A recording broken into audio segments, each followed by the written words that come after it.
ఇప్పటిదాకా శనేశ్వరం ప్రాజెక్టు కథ. ఇవాళ పీసీ ఘోష్ కమిషన్ కేసీఆర్కు, హరీష్ రావుకు, అలాగే ఈటల రాజేందర్ గారికి నోటీసులు జారీ చేసి విచారణకు హాజరు కావాల్సిందిగా చెప్పింది. అయితే కాళేశ్వరం ప్రాజెక్టు కట్టే సమయంలోనే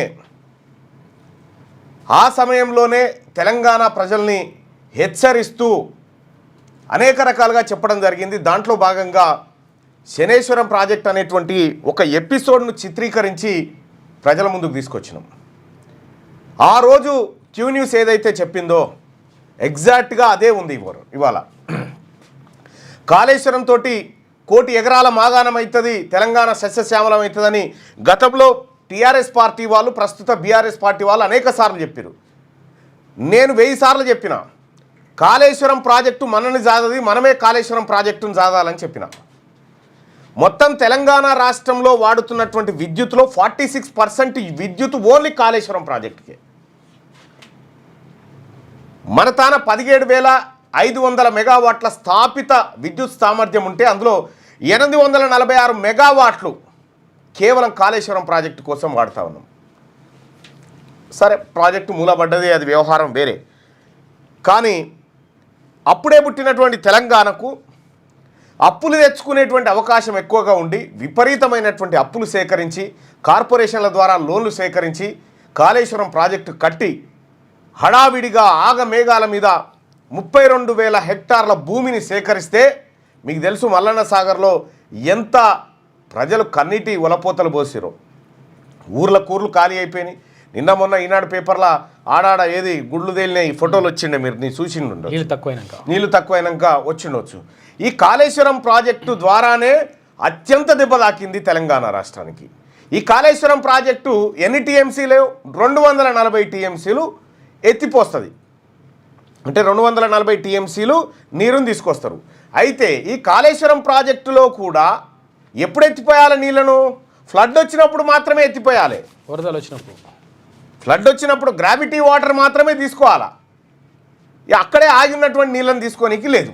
ఈ గ్రావిటీ వాటర్ వానాకాలంలో ఎన్ని రోజులు పారుతుంది? గోదావరి నది గట్టిగా పారితే 45 రోజులు లేదా 2 నెలలు పారుతుంది అనుకుందాం. కంటిన్యూస్గా వానలు పడితే 2 నెలలు పారుతుంది అనుకుందాం.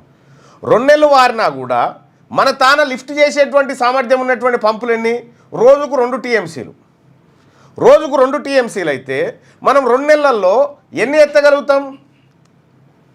120 టీఎంసీలు మాత్రమే ఎత్తగలుగుతాం. కానీ 240 టీఎంసీలని దానికి కథ కట్టిరు. దాని ద్వారా 27 లక్షల ఎకరాలు, 27,40,000 ఎకరాల భూమి సాగుబాటులోకి వస్తుందని చెప్పారు. దాంట్లో కొత్త ఆయకట్టేమో 25 లక్షల ఎకరాలు, 40,000 ఎకరాలేమో మళ్ళీ ఆల్రెడీ ఉన్నటువంటి దానికి సాగునీరు. ఒక వ్యవసాయమే కాదు, దాని తర్వాత ఇండస్ట్రీలకు, జంట నగరాల తాగునీటికి ఇట్లా 240 టీఎంసీలు కేటాయించారు. సరే, వాళ్ళు కేటాయింపులకు, వాళ్ళు తెస్తా అన్న నీళ్లకు, ఇక్కడ పారుదల జరిగేటువంటి కార్యక్రమానికి ఇక్కడ పొంతన ఉండదు. మీరు ప్యాకేజ్ నెంబర్ 9, 10 తీసుకుంటే ఇక్కడ 1 ఎకరా నీళ్లు వారించడానికి ఒక ఏడాదికి 50,000 రూపాయలు ఖర్చు అవుతుంది. కరెంటు ఛార్జ్ ఓన్లీ 1 ఎకరా వారించడానికి. పంట ఎంత వస్తుంది? పంట పండిస్తే వచ్చేది 25,000. పండించే పంట కంటే కరెంటు బిల్లు ఎక్కువ జరుగుతుంది. ఈ విషయాన్ని అప్పట్లోనే గగ్గోలు పెట్టి మొత్తుకున్నాం. ఈ విషయాన్ని నేను చెప్పింది కాదు, మళ్ళా అప్పుడు కేసీఆర్కు పక్కనే నిలబడి తొత్తుగా నిలబడ్డటువంటి అధికారులు చెప్పింది. ఎవరు? ఆయన పేరు శ్యాంప్రసాద్ రెడ్డి రాసిండు నమస్తే తెలంగాణ పత్రికలో. 9th ప్యాకేజీలో 50,000 రూపాయలతోటి ఎకరానికి నీళ్లు పారించవచ్చు అని రాసిండు. ఇక్కడ మనం అర్థం చేసుకోవాల్సింది ఏంటంటే, ఒక పాలకుడు తన నిర్లక్ష్యము, తన అవినీతి, తను చేసినటువంటి దుర్మార్గమైనటువంటి పనులకు తెలంగాణ రాష్ట్రాన్ని, ఆర్థిక వ్యవస్థను పనంగా పెట్టినటువంటి పరిస్థితి ఈ కాళేశ్వరం ప్రాజెక్టులో ఉంది.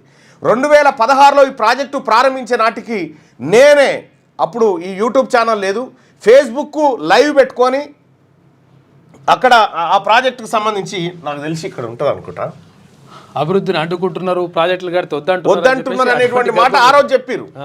కానీ నేను ఆ రోజే చెప్పిన ఇది తెలంగాణ రాష్ట్రానికి గుదిబండగా మారబోతా ఉంది అనేది నేనొక్కనేగా చాలామంది చెప్పినటువంటి మాట ఇది.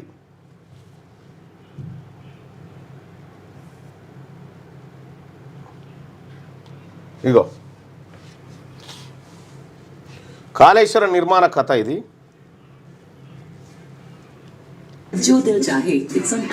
అగో ఎన్నేళ్ల కింద చెప్పిన చూడండి ఈ మాట, 7 సంవత్సరాల క్రితం చెప్పిన కాళేశ్వరం ప్రాజెక్టు నిర్మాణ కథ విప్పిన మల్లన్న అని చెప్పి 7 ఏళ్ల కింద ఈ కథ చెప్పిన. ఏం చేసిర్రు? ఇగో చూడండి, ఇప్పుడు బీఆర్ఎస్ పార్టీలో నేను కాళేశ్వరం కడదామనుకుంటున్నటువంటి కట్ట మీద ఫేస్బుక్ లైవ్ చేసి నిర్ణయించడం ఇది ఆంతర్యం ఏమిటి, మాయ ఏమిటి? సార్ ఒక్క విషయం సార్, ఇప్పుడు వాళ్ళు అంచనాలు పెంచి ప్రాజెక్టుల నిర్మాణం రీడిజైన్లు అని చెప్పి పెట్టినారు సార్. దీనివల్ల తెలంగాణకు ఒక మాటలో చెప్పండి సార్, తెలంగాణకి లాభమా నష్టమా? ఒకవేళ లాభం అయితే ఎవరికి లాభం, ఎవరికి నష్టం? రీడిజైనింగ్ అనేటటువంటిది వాస్తవంగా తెలంగాణ ఖజానాకి, తెలంగాణ రాష్ట్ర ప్రజల భవిష్యత్తుకు, తెలంగాణ రాష్ట్ర సమగ్ర అభివృద్ధికి గొడ్డలి పెట్టు లాంటిది, ద్రోహం లాంటిది. ఇది కేవలం ఆ రోజు దాదాపు ఒక 40 నిమిషాల వీడియో మేడిగడ్డ ఆ బ్యారేజ్ పక్క పంటి నిలబడి బూడిద భిక్షమయ్య గౌడ్ గారు, ఆయన ఇప్పుడు బీఆర్ఎస్ పార్టీలో ఉన్నట్టు రండి బూడిద భిక్షమయ్య గౌడ్ గారు, ఈయన నాతో పాటు ఆ రోజు ఈ లైవ్కి వచ్చినటువంటి నా మిత్రుడు రజనీ కూడా ఇక్కడే ఉన్నాడు. రజనీ ఆ రోజు ఈ కార్యక్రమానికి పోయేటప్పుడు రజనీని కూడా తీసుకొని పోయినా. కాళేశ్వరం ప్రాజెక్టు ఎంత ప్రమాదకరమో మనం ఆ రోజులోనే చెప్పినాం. అవును. ఇవాళ విచారణ కమిషన్లు ఇవన్నీ మనం కల్లారా చూస్తూ ఉన్నాం. ఆ రోజు మనం చెప్పిన దానికి ఈరోజు జరుగుతున్న దానికి ఏమైనా మార్పులు కనిపిస్తున్నాయా మీకు? ఇప్పుడు 1.5 year తర్వాత ఇప్పుడు ఈరోజు పీసీ ఘోష్ కమిషన్ నోటీస్ ఇచ్చిన తర్వాత మళ్ళీ చర్చ జరుగుతూ ఉన్నది ఏది కాళేశ్వరం ప్రాజెక్టు మీద. సరే 1.5 year ముందు ఏం చేసారు వీళ్ళు? 3 నెలల నివేదిక అన్నారు, 6 నెలల నివేదిక అన్నారు, ఇంకోటి అన్నారు. సరే కాళేశ్వరం ప్రాజెక్టు తెలంగాణ ప్రజలకు గుదిబండ లేదా ఏమైంది ఏం పోయింది అనే దానికంటే ఇప్పుడు తెలంగాణ ప్రజల్లో జరుగుతున్నటువంటి చర్చ చెప్దాం మనం. అంటే జనరల్గా పబ్లిక్లో జరుగుతున్నటువంటి చర్చ చెప్దాం. సరే గడిచినటువంటి 10 సంవత్సరాలుగా కేసీఆర్ ప్రభుత్వ వైఫల్యాలపైన మీరు, రేవంత్ రెడ్డి, ఇంకోరు సరే రకరకాల ఇష్యూస్, అన్ని ఇష్యూస్ లైవ్ చేసే నాటికి రేవంత్ రెడ్డి గారు తెలుగుదేశం పార్టీలో ఉన్నారు. సరే ఇదంతా వాస్తవాలే అయినప్పటికీ ఇప్పుడు ఈ 1.5 yearగా ప్రజలు ఇన్స్టంట్ జస్టిస్ కోరుకుంటారు. తెలంగాణ సమాజం ఏం కోరుకుంటారంటే సరే కాళేశ్వరం ప్రాజెక్ట్ అనేది తెలంగాణ ప్రజల గుదిబండ అనేది మనం మొదలుపెట్టిన తర్వాత రేవంత్ రెడ్డితో పాటు రాహుల్ గాంధీ కూడా ఎన్నికల ముందు అక్కడ దాకా వెళ్లాల్సి వచ్చింది. సో రాహుల్ గాంధీ అంటే ఏఐసీసీ అగ్రనేతల వరకు అక్కడ దాకా వెళ్ళారు కదా.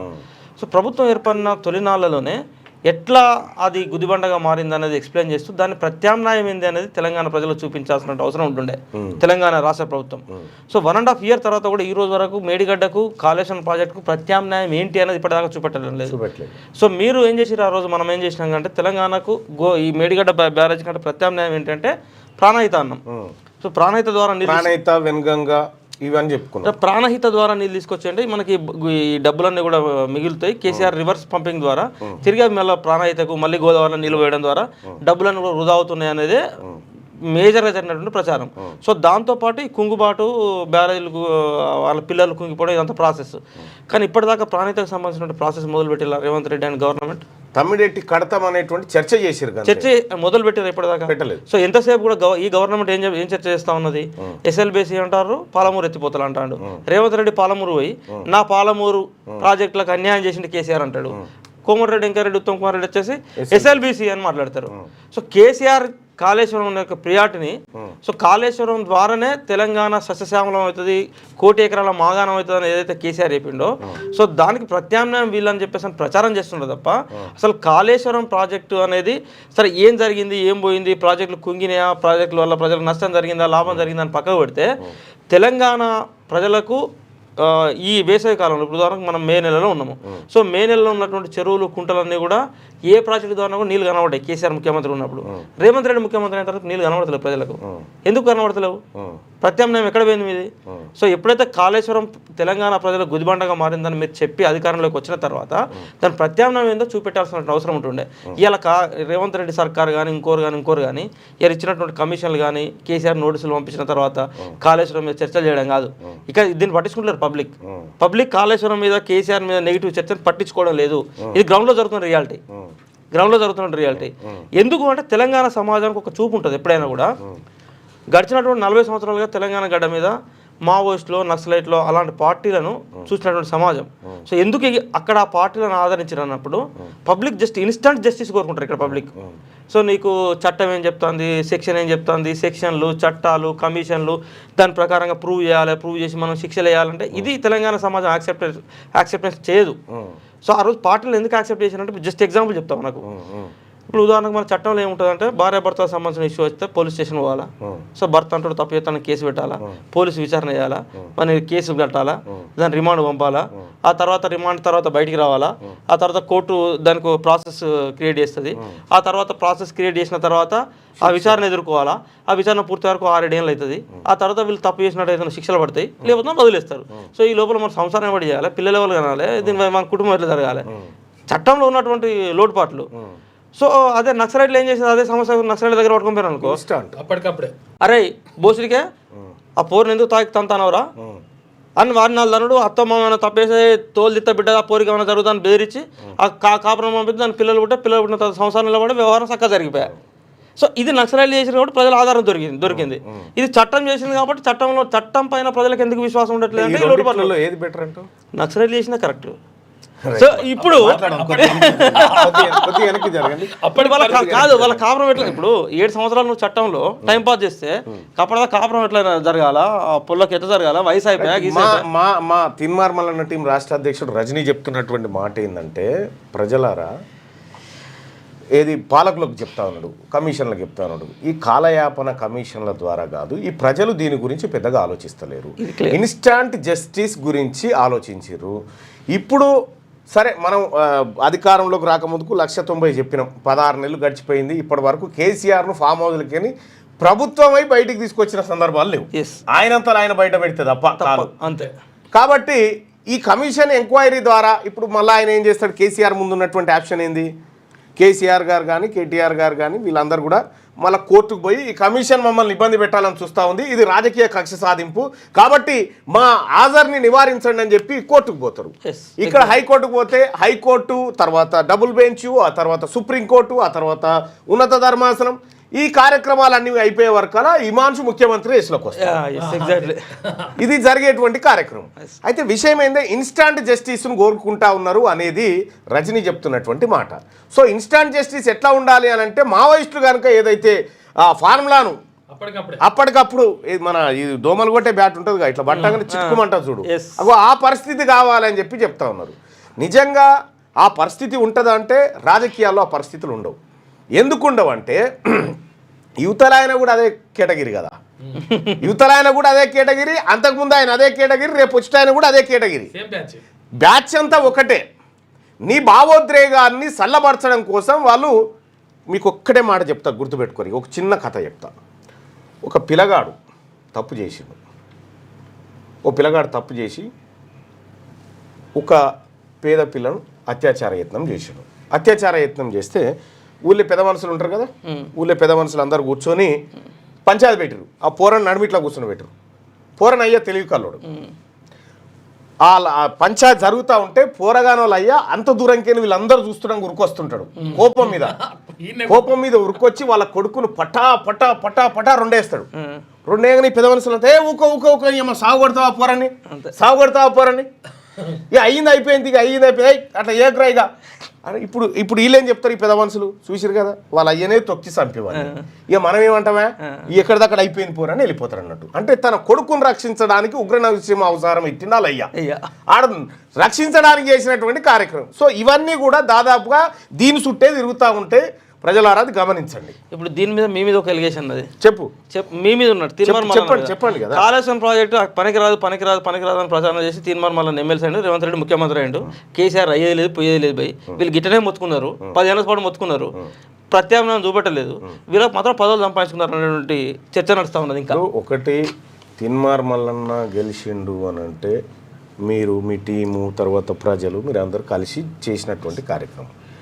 తిన్మార్ మల్లన్న అవసరాన్ని గుర్తించి నిలబెట్టిరు తప్ప తిన్మార్ మల్లన్న పదవులు కావాలని, ఒకవేళ ఆ పదవులే కావాలంటే ఆయన నాకు ఇచ్చేటోళ్ళు కదా, పదవులే కావాలంటే. అంటే ఇప్పుడు నేను మండల్లో ఉన్నప్పటికీ నేను ఎక్కడైనా ఆలోచనను విస్మరించే కార్యక్రమం చేస్తున్నారు. లే అంటే నేను అనేది ఏంటంటే కాళేశ్వరం ప్రాజెక్టు మీద జరుగుతున్న చర్చలో ఇప్పుడు తీర్మానం వల్ల కాళేశ్వరం ప్రాజెక్టు తెలంగాణ ప్రజలకు గుదిబండగా మారిందని 6 సంవత్సరాల పాటు మొత్తుకున్నారు. ఇది ప్రజల గుదిబండ, ఇది మొత్తం తెలంగాణ సంపద లూటీ చేసే ప్రాజెక్టు, ఇది ప్రజలకు ఎక్కరాని ప్రాజెక్టు అని తెల్లారు లేత కాళేశ్వరం గురించి రేవంత్ రెడ్డి అట్లనే మొత్తుకున్నాడు, అట్లనే రాహుల్ గాంధీ అట్లనే మొత్తుకున్నాడు. సో అందరు మొత్తుకున్న తర్వాత రేవంత్ రెడ్డికి ఉన్నటువంటి ఆకాంక్ష ఏంది, తెలంగాణ ముఖ్యమంత్రి కావాలా. సో తనకు ఆకాంక్ష నెరవేరడానికి కాళేశ్వరం ఉపయోగపడ్డది. తీర్మానం వలన కూడా తన ఆకాంక్ష చట్టసభలో వెళ్ళడం కోసం ఇది ఉపయోగపడ్డది. ప్రజలాకాంక్ష అయినప్పటికీ సో మీ ఆరోపణలు ఆస్వాదిస్తున్నా చెప్పండి. కాబట్టి మీకు రాజకీయంగా ఇది ఉపయోగపడ్డది తప్ప కేసీఆర్ అనేటోడు ఎట్లా తెలంగాణ కాళేశ్వరం గుదిబండగా మారింది, కాళేశ్వరం లేకుండా తెలంగాణ ఎట్లా సస్యశ్యామలం చేయవచ్చు, తెలంగాణలో ఉన్నటువంటి రైతాంగానికి ఏ రకంగా సాగునీరు అందించవచ్చు అనే ప్రత్యామ్నాయం చూపెట్టడంలో మల్లన్న రేవంత్ రెడ్డిలు విఫలమయ్యారు అనేది ఇది ప్రజలలో జరుగుతున్నటువంటి చర్చ. ప్రత్యామ్నాయము ఎప్పుడు చూపెడతాము? ప్రత్యామ్నాయము మా ప్రభుత్వాలు ఏర్పడ్డప్పుడు చూపిస్తాము. అవి అన్ని ఒకతాను ముక్కలైన తర్వాత దాంట్లోంచి చూపించడానికి ఏం లేదు. తీన్మార్ మల్లన్న కాళేశ్వరం ప్రాజెక్టు మంచిది కాదు కాబట్టి రేవంత్ రెడ్డిని ముఖ్యమంత్రి చేయమని చెప్పింది. ఎక్కడ అంటే కాళేశ్వరం లాంటి ప్రాజెక్టుల వల్ల కేసీఆర్ లూటీ చేస్తాను కాబట్టి లూటీ చేసిన మాట నేను కాదు, కంట్రోలర్ అండ్ ఆడిటర్ జనరల్ చెప్పింది. కాళేశ్వరం ప్రాజెక్టులో రూపాయి ఖర్చు పెడితే రిటర్న్ వస్తుంది 52 పైసలు అని చెప్పింది. అవును కరెక్ట్. నేను ఏమంటున్నా, మీరు అట్లే మొత్తుకున్నారు కదా, ఆ ప్రజలలో ఏం జరిగింది? నిజమే కోసం మల్లన్న లాంటి వాడు చెప్తాను. అబద్ధమా మరి ఇది?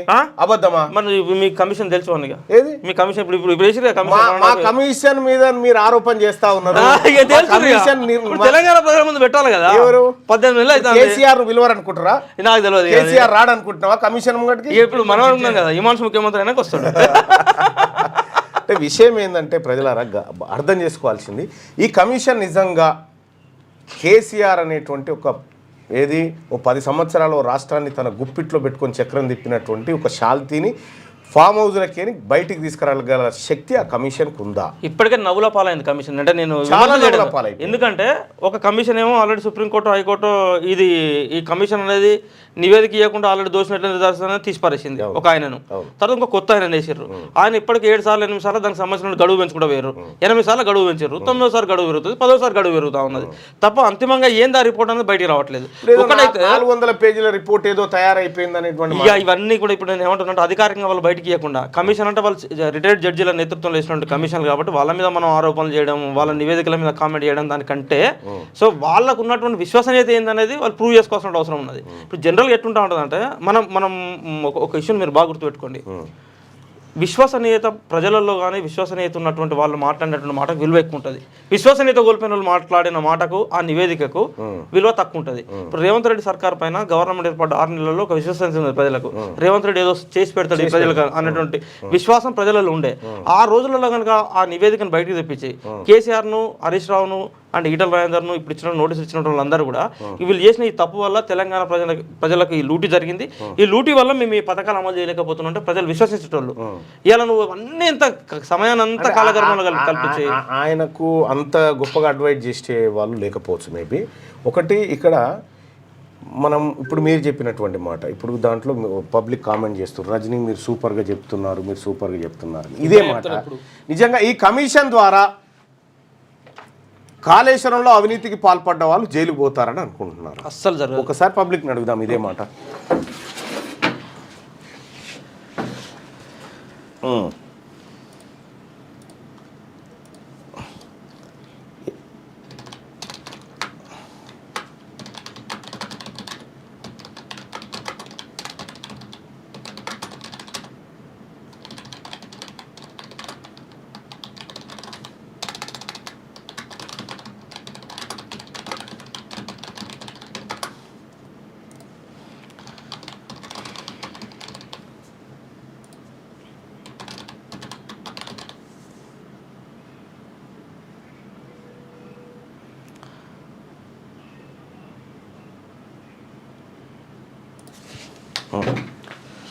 రైట్. సో ప్రాణహిత అనేది తెలంగాణ ప్రజలకు ప్రత్యామ్నాయం ఉన్నప్పుడు అసలు ప్రాణహితని ఈ రోజు వరకు ఎవరు మాట్లాడట్లేదు. మీరు బాగా అంటే విషయం ఏంటంటే దాని గురించి డిబేట్ జరిగింది మండల్లో కానీ, అక్కడ డిబేట్ జరిగింది. అప్పుడు ఉత్తమ్ కుమార్ రెడ్డి గారు ఉన్నారు, నేను కూడా మాట్లాడినా తమ్మిడిఎట్టి అనేటువంటి అంశం గురించి నేను మాట్లాడినా. ఆ తర్వాత జీవన్ రెడ్డి గారు మాట్లాడిండు, కోదండరామ్ గారు మాట్లాడారు. కాళేశ్వరం కమిషన్ విచారణ తర్వాత అవినీతి పరులు జైలుకు వెళ్తారని మీరు భావిస్తున్నారా? జైలుకు వెళ్తారు పక్కా. కమిషన్ ఆ దిశగా ముందుకు పోతుంది. కమిషన్ బాధ్యత ఏంది? జైలుకు పంపే బాధ్యత కాదు. ఇందులో అవినీతి జరిగింది, వీళ్ళు దోషులని రిపోర్ట్ను నివేదికను రాష్ట్ర ప్రభుత్వానికి ఇస్తే రాష్ట్ర ప్రభుత్వం జ్యుడిషియల్ న్యాయ సలహా తీసుకొని సంబంధిత వ్యక్తులపైన ఎఫ్ఐఆర్ నమోదు చేసి ఆ తర్వాత వాళ్ళ మీద ప్రొసీడింగ్ చేస్తుంది. కోర్టులు బోన్లో నిలబెడుతుంది. ఆ కోర్టు పంపాలనా వద్దా అనేది చూసుకుంటుంది. కానీ కాళేశ్వరం కమిషన్ విచారణ తర్వాత అవినీతి పరులు జైలుకు వెళ్తారని మీరు భావిస్తున్నారా? జైలుకు వెళ్తారనుకునే వాళ్ళు పైన, నమ్మకం లేదు అనుకునే వాళ్ళు కింద. మీ అభిప్రాయాన్ని తెలియజేయండి. ఇక దినపత్రికలు ఎలాంటి అంశాన్ని ఇదే అంటే దాదాపుగా అన్ని పత్రికలు ఇదే అంశాన్ని చెప్పినాయి. అయితే ఇంకొక ఎక్స్క్లూజివ్ స్టోరీ ఏంటంటే ఏం మల్హోత్రా అమ్మాయి పేరు జ్యోతి మల్హోత్రా ఎవరైతే భారతదేశ సమాచారాన్ని పాకిస్తాన్కు చేరవేస్తుందని చెప్పినామో క్యూ న్యూస్కు తెలవకుండా అమ్మాయిని ఇంటర్వ్యూ చేసింది ఒకసారి. అప్పుడు ఆ ఎక్స్క్లూజివ్ వీడియోని ఒకసారి చూద్దాం. సికింద్రాబాద్ వందే భారత్ అంటే వాస్తవానికి ఆ అమ్మాయి ఆమె అని తెలియదు అప్పటికి మనకి. అంటే ఆ వందే భారత్ ఎక్స్ప్రెస్ సమయంలో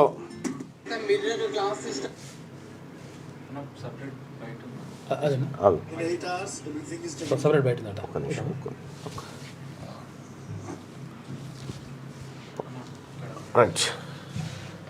అమ్మాయిని మనకు తెలియకుండానే ఒకసారి అంటే ట్రావెలర్ అనుకొని ఇంటర్వ్యూ చేయడం జరిగింది. అమ్మాయికి సంబంధించినటువంటి फर्स्ट तेलंगाना स्टेट की वंदे भारत में ट्रैवल करने के लिए यूजुअली मैंने बहुत सारे वंदे भारत में किया है बट ये मेरे कि तेलुगु स्टेट्स में मैंने आना फर्स्ट टाइम हुआ इस टाइप से कि मैं ट्रेन करूँ. This is called very special for me.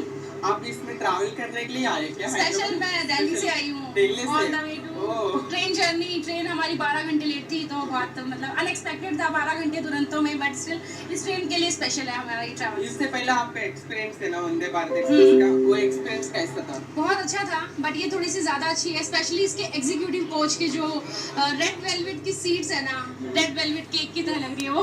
They look so pretty और इतनी खूबसूरत चेयर किसी में नहीं लगी हमें. घूमता लेकिन एक ही बार फैमिली ट्रैवल किया तो वो सब उठ के एक साथ में सामने बैठ सकते हैं. यस वो तो है और जो कलर है ना वो बहुत प्यारा है और थोड़ी सी कंफर्टेबल है. अगर हम प्रीवियस वंदे भारत को देखते हैं तो they are more comfortable I guess.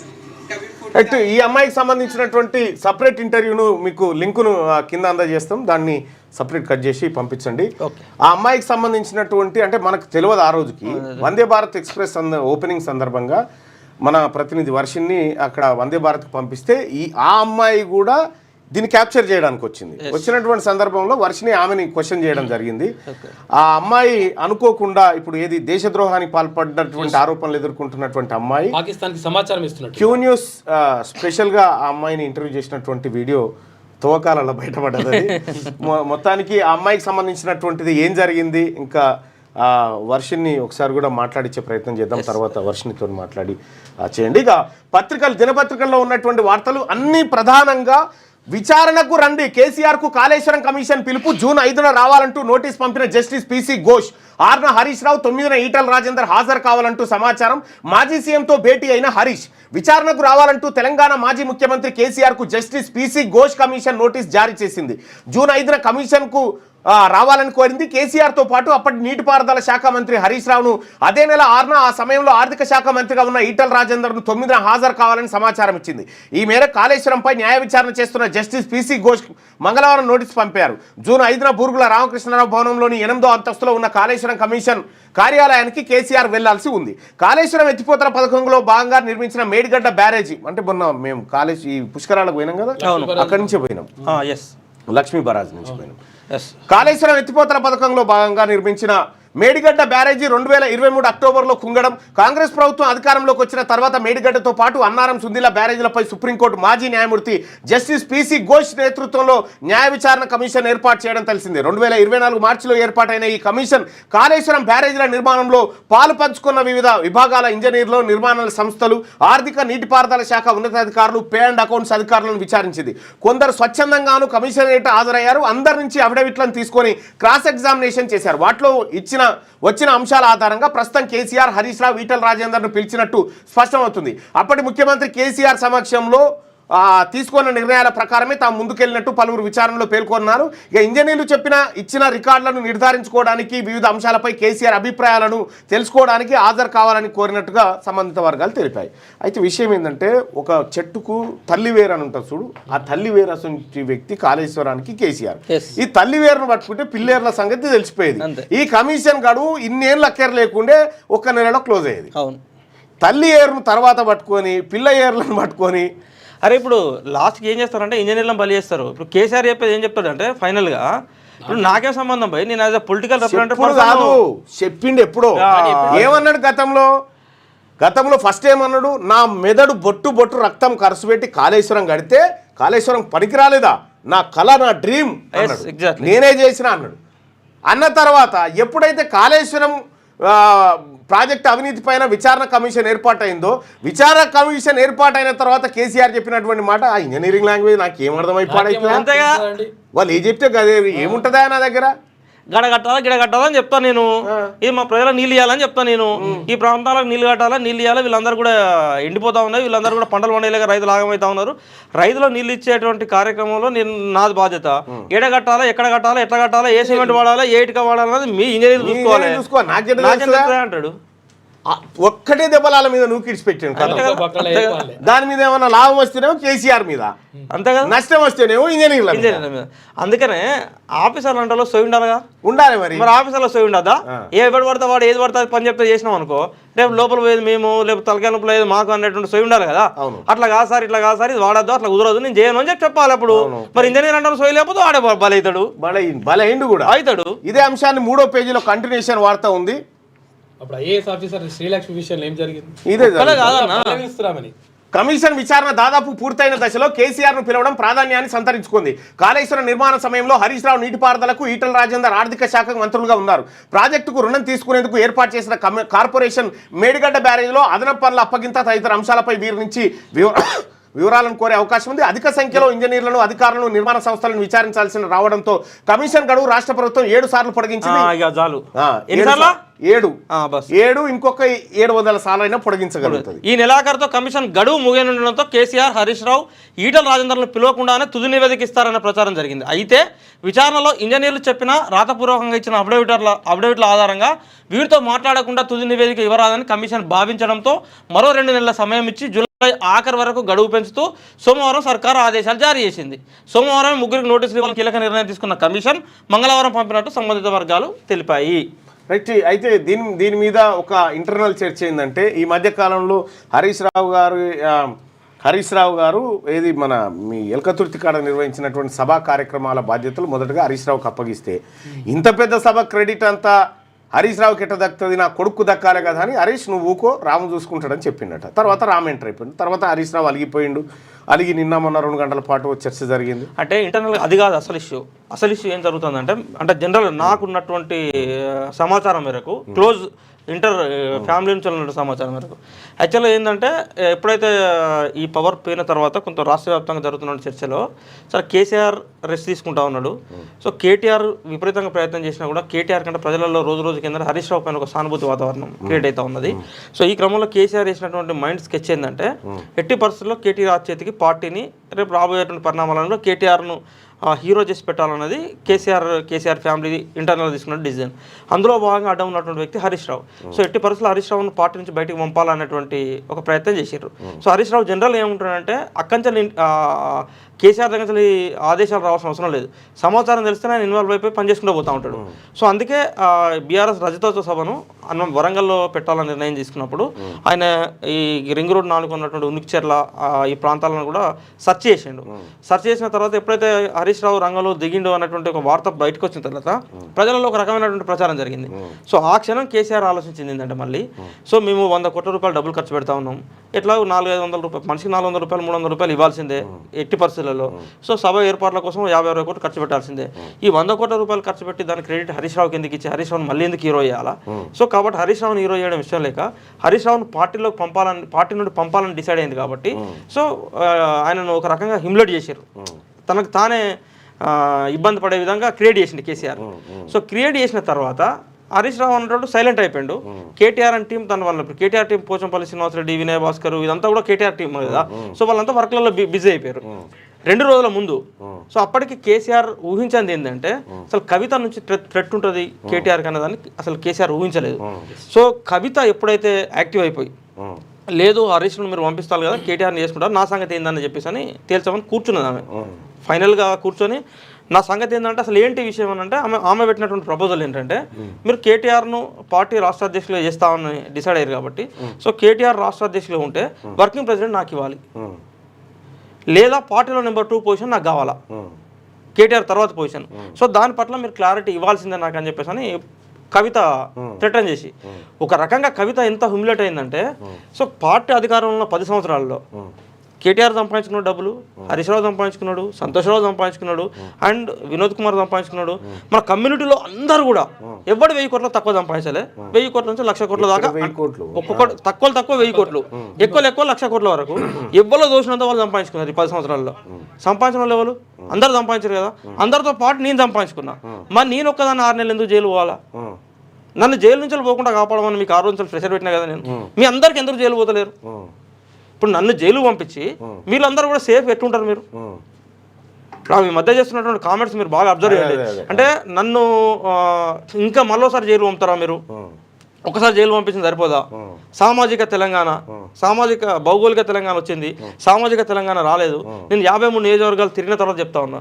So ఇవన్నీ కూడా ఏంటంటే కవిత చేసినటువంటి ఈ కామెంట్స్ వెనకాల కవిత కేసీఆర్ను ఊహించని రీతిలో బ్లాక్మెయిల్ చేస్తూ ఉన్నది. సో కేటీఆర్ అండ్ కేసీఆర్ ఇద్దరు కూర్చొని కవిత ఇష్యూ డిస్కషన్ చేసే క్రమంలో మళ్ళీ ఫ్యామిలీ డిస్కషన్లో పెడతా ఆమె వినడానికి రెడీ లేదు, ఆమె స్థానం తెచ్చడానికి రెడీ అయింది. ఒకవేళ కనుక మీరు నా స్థానం తేల్చకపోతే మీ బండారం నేను బయట పెడతా, మీ భాగవతం అంతా నా దగ్గర ఉన్నదని చెప్పేసి ఓపెన్ చేసి పెట్టింది ఆమె. అది కథ. ఆ కథలో మళ్ళీ వెంటనే ఏం జరుగుతూ ఉన్నది, హరీష్ రావు కవిత ఇద్దరు ఎట్ ఏ టైం కనుక వెళ్ళిపోతే పార్టీల నుంచి ఇబ్బంది అవుతారంటే ఉద్దేశంతో తెలుగుగా కేసీఆర్ ఏం చేసినట్టే మళ్ళీ వెంటనే హరీష్ రంగంలోకి దింపాడు. హరీష్ని పిలుచుకున్నాడు, అరే అట్లా కాదురా ఇట్లా రా అని చెప్పేసి మళ్ళీ కూల్ చేసి హరీష్ను మళ్ళీ కేటీఆర్ని ఒకటి చేసి సో కవిత ఇప్పుడు కవితతో వస్తున్నటువంటి థ్రెటన్ నుంచి కేటీఆర్ని కాపాడడం కోసం మళ్ళీ ఇద్దరిని ఒకటి చేసినట్టు డ్రామా నడుస్తూ ఉన్నది. అదో డ్రామా. కేసీఆర్ తో హరీష్ రావు భేటీ. ఎర్రవల్లిలో నివాసంలో భరాసా అధినేత మాజీ ముఖ్యమంత్రి కేసీఆర్ ను మంగళవారం మాజీ మంత్రి హరీష్ రావు కలిశారు. కాళేశ్వరం కమిషన్ నోటీసు, ఈయన పేరే కాళేశ్వరరావు అని పెట్టినప్పుడు అంతే కదా, ఎవరు కేసీఆర్ పేరు ఆయన గవర్నర్. కమిషన్ నోటీసులు జారీ చేసిన నేపథ్యంలో వారి భేటీకి ప్రాధాన్యం ఏర్పడింది. కమిషన్ నోటీసులపై కేసీఆర్ తో హరీష్ రావు చర్చించినట్టు తెలిసింది. కమిషన్ ఎదుట హాజరు కావడానికి ఇంకా సమయం ఉండడంతో ఈ అంశంపై మరోసారి చర్చిద్దామని కేసీఆర్ సూచించినట్టు సమాచారం. కమిషన్ ఎదుట హాజరుకు కేసీఆర్కు హరీష్ రావుకు తేదీలను వేర్వేరుగా ఖరారు చేయడంతో అందుకు తగ్గట్టుగానే కమిషన్ ఎదుట వాంగ్మూలం ఇచ్చేందుకు త్వరలో మరోసారి సమావేశం కావాలని నిర్ణయించినట్టుగా తెలిసింది. సో దీంతో ఈ కమిషన్ ఇచ్చినటువంటి నోటీసులతోటి వీళ్ళు జైలుకు పోయే అవకాశం ఉందా అని చెప్పి మనం ప్రజలను అడుగుతున్నటువంటి సందర్భంలో ప్రజల నుంచి చెప్తున్నటువంటి మాట, కాళేశ్వరం కమిషన్ విచారణ తర్వాత అవినీతి పరులు జైలుకు వెళ్తారని మీరు భావిస్తున్నారా? జైలుకు వెళ్తారు అనేటువంటి వాళ్ళు ఎంతమంది వెళ్ళరను 70% మందికి నమ్మకం లేదు. 70% మంది ప్రజలకు దీనిపైన నమ్మకం లేదు. ఎందుకంటే ఈ గడువు పెంచుకుంటూ పోవడం అనేది దీనికి సంకేతం. ఇక కమిషన్లు ఇవన్నీ కాలం దాన్ని బట్టి 2020 మ్యాచ్లు నడుస్తూ ఉంది ఇప్పుడు ప్రజలలో. ఇది రేవంత్ రెడ్డి గారే చెప్పిండు, మేము ఆడేది టెస్ట్ కాదు 2020లో ఇన్స్టాంట్ జరగాలి అంతే. ఈ టెస్ట్ మ్యాచ్ లెక్క జరుగుతుందిగా విచారణ, అందుకోసమే ప్రజల నమ్మకం లేకుండా పోతా ఉన్నది. ఇక 4000 వరకు అప్డేట్ చేయొచ్చు. ఐటీఆర్యూను తీసుకొచ్చిన ఆదాయ పన్ను విభాగం ఇంతకుముందుకు 2 ఏళ్ళే ఉండే, ఇప్పుడు 4 ఏళ్ళ వరకు అప్డేట్ చేయొచ్చు అని చెప్పి ఒక సవరణ తీసుకొచ్చారు. ఇక మందుల పేరుతో మాయా, దీర్ఘకాలిక వ్యాధులు తగ్గిస్తామంటూ సామాజిక మాధ్యమాల్లో ప్రచారం. రాష్ట్రంలో ఏటికేడు పెరుగుతున్న కేసులు, డీసీఏ తనిఖీల్లో వెలుగు చూస్తున్నటువంటి వైనం. మీరు దీర్ఘకాలంగా మధుమేహంతో బాధపడుతున్నారా? అయితే ఈ టానిక్ పూర్తిగా నయమవుతుంది. మా కంపెనీ చూర్ణం వాడితే నెల రోజుల్లో మీ కిడ్నీలోని రాళ్ళు కరిగిపోతాయి. అధిక రక్తపోటు నయం కావడానికి మా ప్రోడక్ట్ వాడండి అని వివిధ రకాల ఔషధాల పేరిట ప్రజలను తప్పుదో పట్టిస్తూ వివిధ సామాజిక మాధ్యమాల్లో చేస్తున్న ప్రచారానికి ప్రకటనలకు రాష్ట్రంలో అంతే లేకుండా పోతుంది. ఇలాంటి ప్రకటనలు నమ్ముతున్న బాధితులు రూపాయలు 100,000 పోసి వీటిని కొంటున్నారు. వైద్యులను సంప్రదించకుండా వినియోగిస్తూ ప్రాణాల మీకు తెచ్చుకుంటున్నారు. ఈ మేరకు ఔషధ నియంత్రణ అధికారుల తనిఖీల్లో గత 4 నెలల్లోనే ఏకంగా 134 మిస్లీడింగ్ అడ్వర్టైజ్మెంట్ కేసులు నమోదయ్యాయి. గతేడాది ఈ తరహా కేసులు 213 కావడం ఆందోళన కలిగించే విషయం. ఇవన్నీ నిషేధం. డ్రగ్స్ అండ్ మ్యాజిక్ రెమెడీస్, అభ్యంతరకర ప్రకటనలు చట్టం పరిధిలోకి మొత్తం 56 రకాల జబ్బులు వస్తాయి. మధుమేహం, అధిక రక్తపోటు, పక్షవాతం, థైరాయిడ్, క్షయ, కిడ్నీల్లో రాళ్ళు, ల్యూకోడెర్మా, చర్మం తెల్లగా మారిపోవడం లాంటి వ్యాధులపై కంపెనీలు తప్పుడు ప్రకటనలు ఇవ్వకూడదు. అల్లోపతి, ఆయుర్వేదం, హోమియోపతి ఏ విధానంలోనూ ప్రజలను తప్పుదో పట్టించే రాత్రులను ఔషధాలపై ముద్రించకూడదు అని చెప్పి ఈ మాట చెప్తే, రామ్దేవ్ బాబా పతాంజలి దాంట్లో కొడుకు పుట్టాలంటే ఇగో ఇది వాడురు అని చెప్పి చెప్పిండు. అవన్నీ తప్పుడు ప్రకటనలు. సుప్రీంకోర్టు క్షమాపణ కోరింది, ఎగ్జాక్ట్లీ పత్రికాముఖంగా క్షమాపణ చెప్పమని చెప్పింది. ఇట్లా అనేకమైనటువంటి రోజు వస్తాయి. సుప్రీంకోర్టు కాదు, ఈ కంపెనీలు తయారు చేసి మార్కెట్లో విక్రయిస్తున్న అన్ని కూడా ఈ ఔషధ నియంత్రణ అధికారులు తెలియదా? తెలుసు. మరి ఎందుకు కేసులు పెడతలేరు? నిద్రపోతున్నారా వాళ్ళు? అంటే ఇప్పుడు ఆన్లైన్ ఎక్కువైపోయింది కాబట్టి కంపెనీ ఎక్కడైనా ఉండొచ్చుగా. అవును, నేను ఏమంటున్నా అంటే ఇప్పుడు మన రాష్ట్రంలో ఔషధ నియంత్రణ అధికార వ్యవస్థ అనేది ఒకటి ఉన్నది కదా, డ్రగ్స్ కంట్రోల్ ఉన్నది కదా. వాళ్ళు ఏం గాడి పనులు ఉంటున్నారా, గుర్రాల పనులు ఉంటున్నారా, వాళ్ళు ఏం పని చేస్తున్నారు? వాళ్ళు మెడికల్ షాపులలో కూడా నెల మామూలు తీసుకోవడం, వెళ్ళేది అనుకుంటే మరి ఇట్లనే చెల్లరైపోతే ఏమైతే ఉంటుంది? వీళ్ళకి వాళ్ళ పని ఏంటంటే, ఇప్పుడు అగ్రికల్చర్ ఆఫీసర్లు రైతు బీమా నమోదు చేసే పని తప్ప ఇంకోటి ఉండదు వాళ్ళకి. అగ్రికల్చర్ ఆఫీసర్లు కేసీఆర్ ముఖ్యమంత్రి అయిన తర్వాత ఇది ఇప్పుడు కాదు. నేను ఒక బీసీల స్థితిగతులు నిజాం కాలంలో అనేటువంటి అంశాన్ని రీసెర్చ్ చేస్తున్నటువంటి సందర్భంలో గోలకొండ పత్రిక 1940 పత్రిక తీసిన. 1940 పత్రిక ఈ పేపర్ తీసి అవుతుంటే అందులో ప్రకటన చూసిన, జిందా తిలిస్మాతు ఇది సర్వరోగ నివారణ, ఈ రకాల రోగాలను నయం చేస్తుంది, లేకపోతే తగ్గించకపోతే 1000 రూపాయలు బహుమతికి ఇప్పించాలి ఎవరికైతే ఇవ్వబడిన అనేది ప్రకటన ఉంది అందులో. దాని కింద నోట్ అని ఏం పెట్టిండు ఎరికైనా, దానిలో జిందా మా పేరుతో నకిలీ ఉత్పత్తులు వస్తా ఉన్నాయి, జాగ్రత్తగా లైసెన్స్ నెంబర్ ఇవి చూసుకొని కొనండి అని రాసి ఉంది దాని కింద. అంటే ఆ రోజు నుంచే నకిలీలో పెడదా. అది అప్పుడు ఆ రూపంలో ఉంది, ఇప్పుడు ఈ రూపంలోకి వచ్చింది. నకిలీ అనేది ఎక్కడ లేదు. అంటే నేనేమంటున్నా అంటే, ఫస్ట్ సరే నకిలీ ఉన్నది, మన వాళ్ళు పనిచేసి ఇప్పుడు ఒక 10 మందిని గట్టిగా తన్నినాం అనుకో, 100 మంది తప్పియాలంటే ఆలోచన రాదు. లాజిక్ ఏంటంటే, మనకు చట్టంలో కూడా ఏముంటుందంటే, ఈ వ్యవస్థ అంతా కూడా అందరినీ కాపాడాలంటే కాపాడలేదు, నేరం చేయాలన్నటువంటి ఆలోచన మైండ్లో వచ్చిన వాళ్ళు 1,00,000 మంది ఉంటారు. 1,00,000 మందిని శిక్షించాలంటే మన దేశంలో ఉన్నటువంటి పోలీస్ వ్యవస్థ, ఈ జైలు వ్యవస్థ సరిపోదు. ఈ 1,00,000 మందిని భయపెట్టాలంటే ఏం చేయాలి? కనీసం 10 మందిని తొక్కాలి, 100 మందిని తొక్కాలి. 100 మంది తొక్కింది ఎస్టాబ్లిష్ అయితే, ఈ 1,00,000 మంది నేరం చేయాలన్నటువంటి ఏమవుతుంది? అరే చేత నేను నాకు తొక్కుడు పడుతుంది అన్నటువంటి భయం ఉన్నది అనుకో, వాడు వెంటనే ఆగిపోతాడు. ఇప్పుడు కాదు, ఇదే పత్రికలలో ఇప్పుడు సపోజ్ ఇది ఈనాడు కదా, ఈనాడు యూట్యూబ్ ఛానల్ తీయంగానే ఇటువంటి అడ్వర్టైజ్మెంటే వస్తుంది. నేను ఏమంటున్నా అంటే, విషయం ఏంటంటే, ఈ గూగుల్ నియంత్రించదు, కింద స్టార్ పెట్టి ఇందులో ప్రోడక్ట్కు సంబంధించినటువంటి పర్యావసనాలు మీరే పరిశీలించుకోగలరు, సంబంధం లేదని పెడతారు. కానీ ఎందుకు సంబంధం ఉండదు? బరాబర్ ఉంటుంది.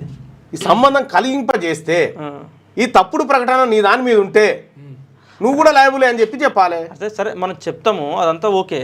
నేనేమంటున్నా అంటే, మీడియా వ్యవస్థలు కూడా పూర్తిగా పురాగా ఎట్లా తయారైపోయినాయి. ఇప్పుడు మంచోడు ఎవరు నడుపుతాను మీడియా చెప్పండి. మీడియా అనేది వైట్ ఎలిఫెంట్.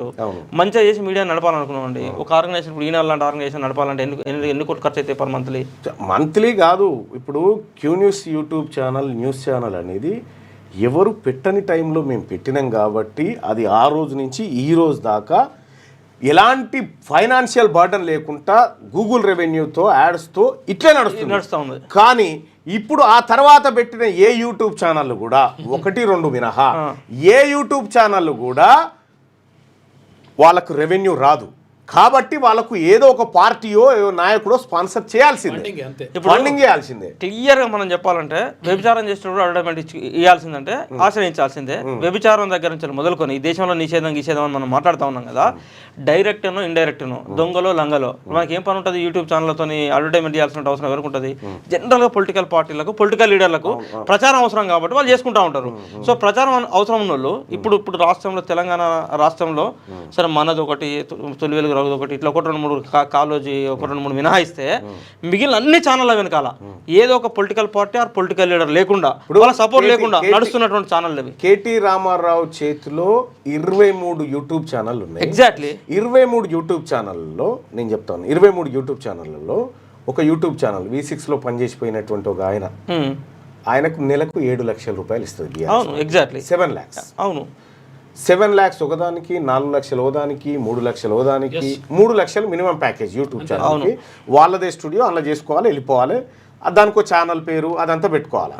అంటే ఈ ప్యాకేజ్ అంతా వీళ్ళకి ఎట్లా నగదు రూపంలో ఇయ్యరు, ఆన్లైన్ ఇయ్యరు, ఓన్లీ బీఆర్ఎస్ పార్టీ ఆఫీస్కి రావాలి, ఆ సంచి తీసుకొని వెళ్ళిపోవాలి. లే లే లే లే లే మీకు నాకు ఇంకా కొంచెం డెప్త్ ఇన్ఫర్మేషన్ తెలుసు.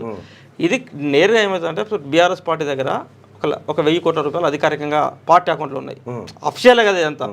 సో 1000 కోట్ల నుంచి కేసీఆర్ చెప్పిన లెక్క ప్రకారం నెలకు 20 కోట్లు 25 కోట్ల రూపాయలు ఇంట్రెస్ట్ వడ్డీ వస్తూ ఉంటుంది బ్యాంకుల వడ్డీలు.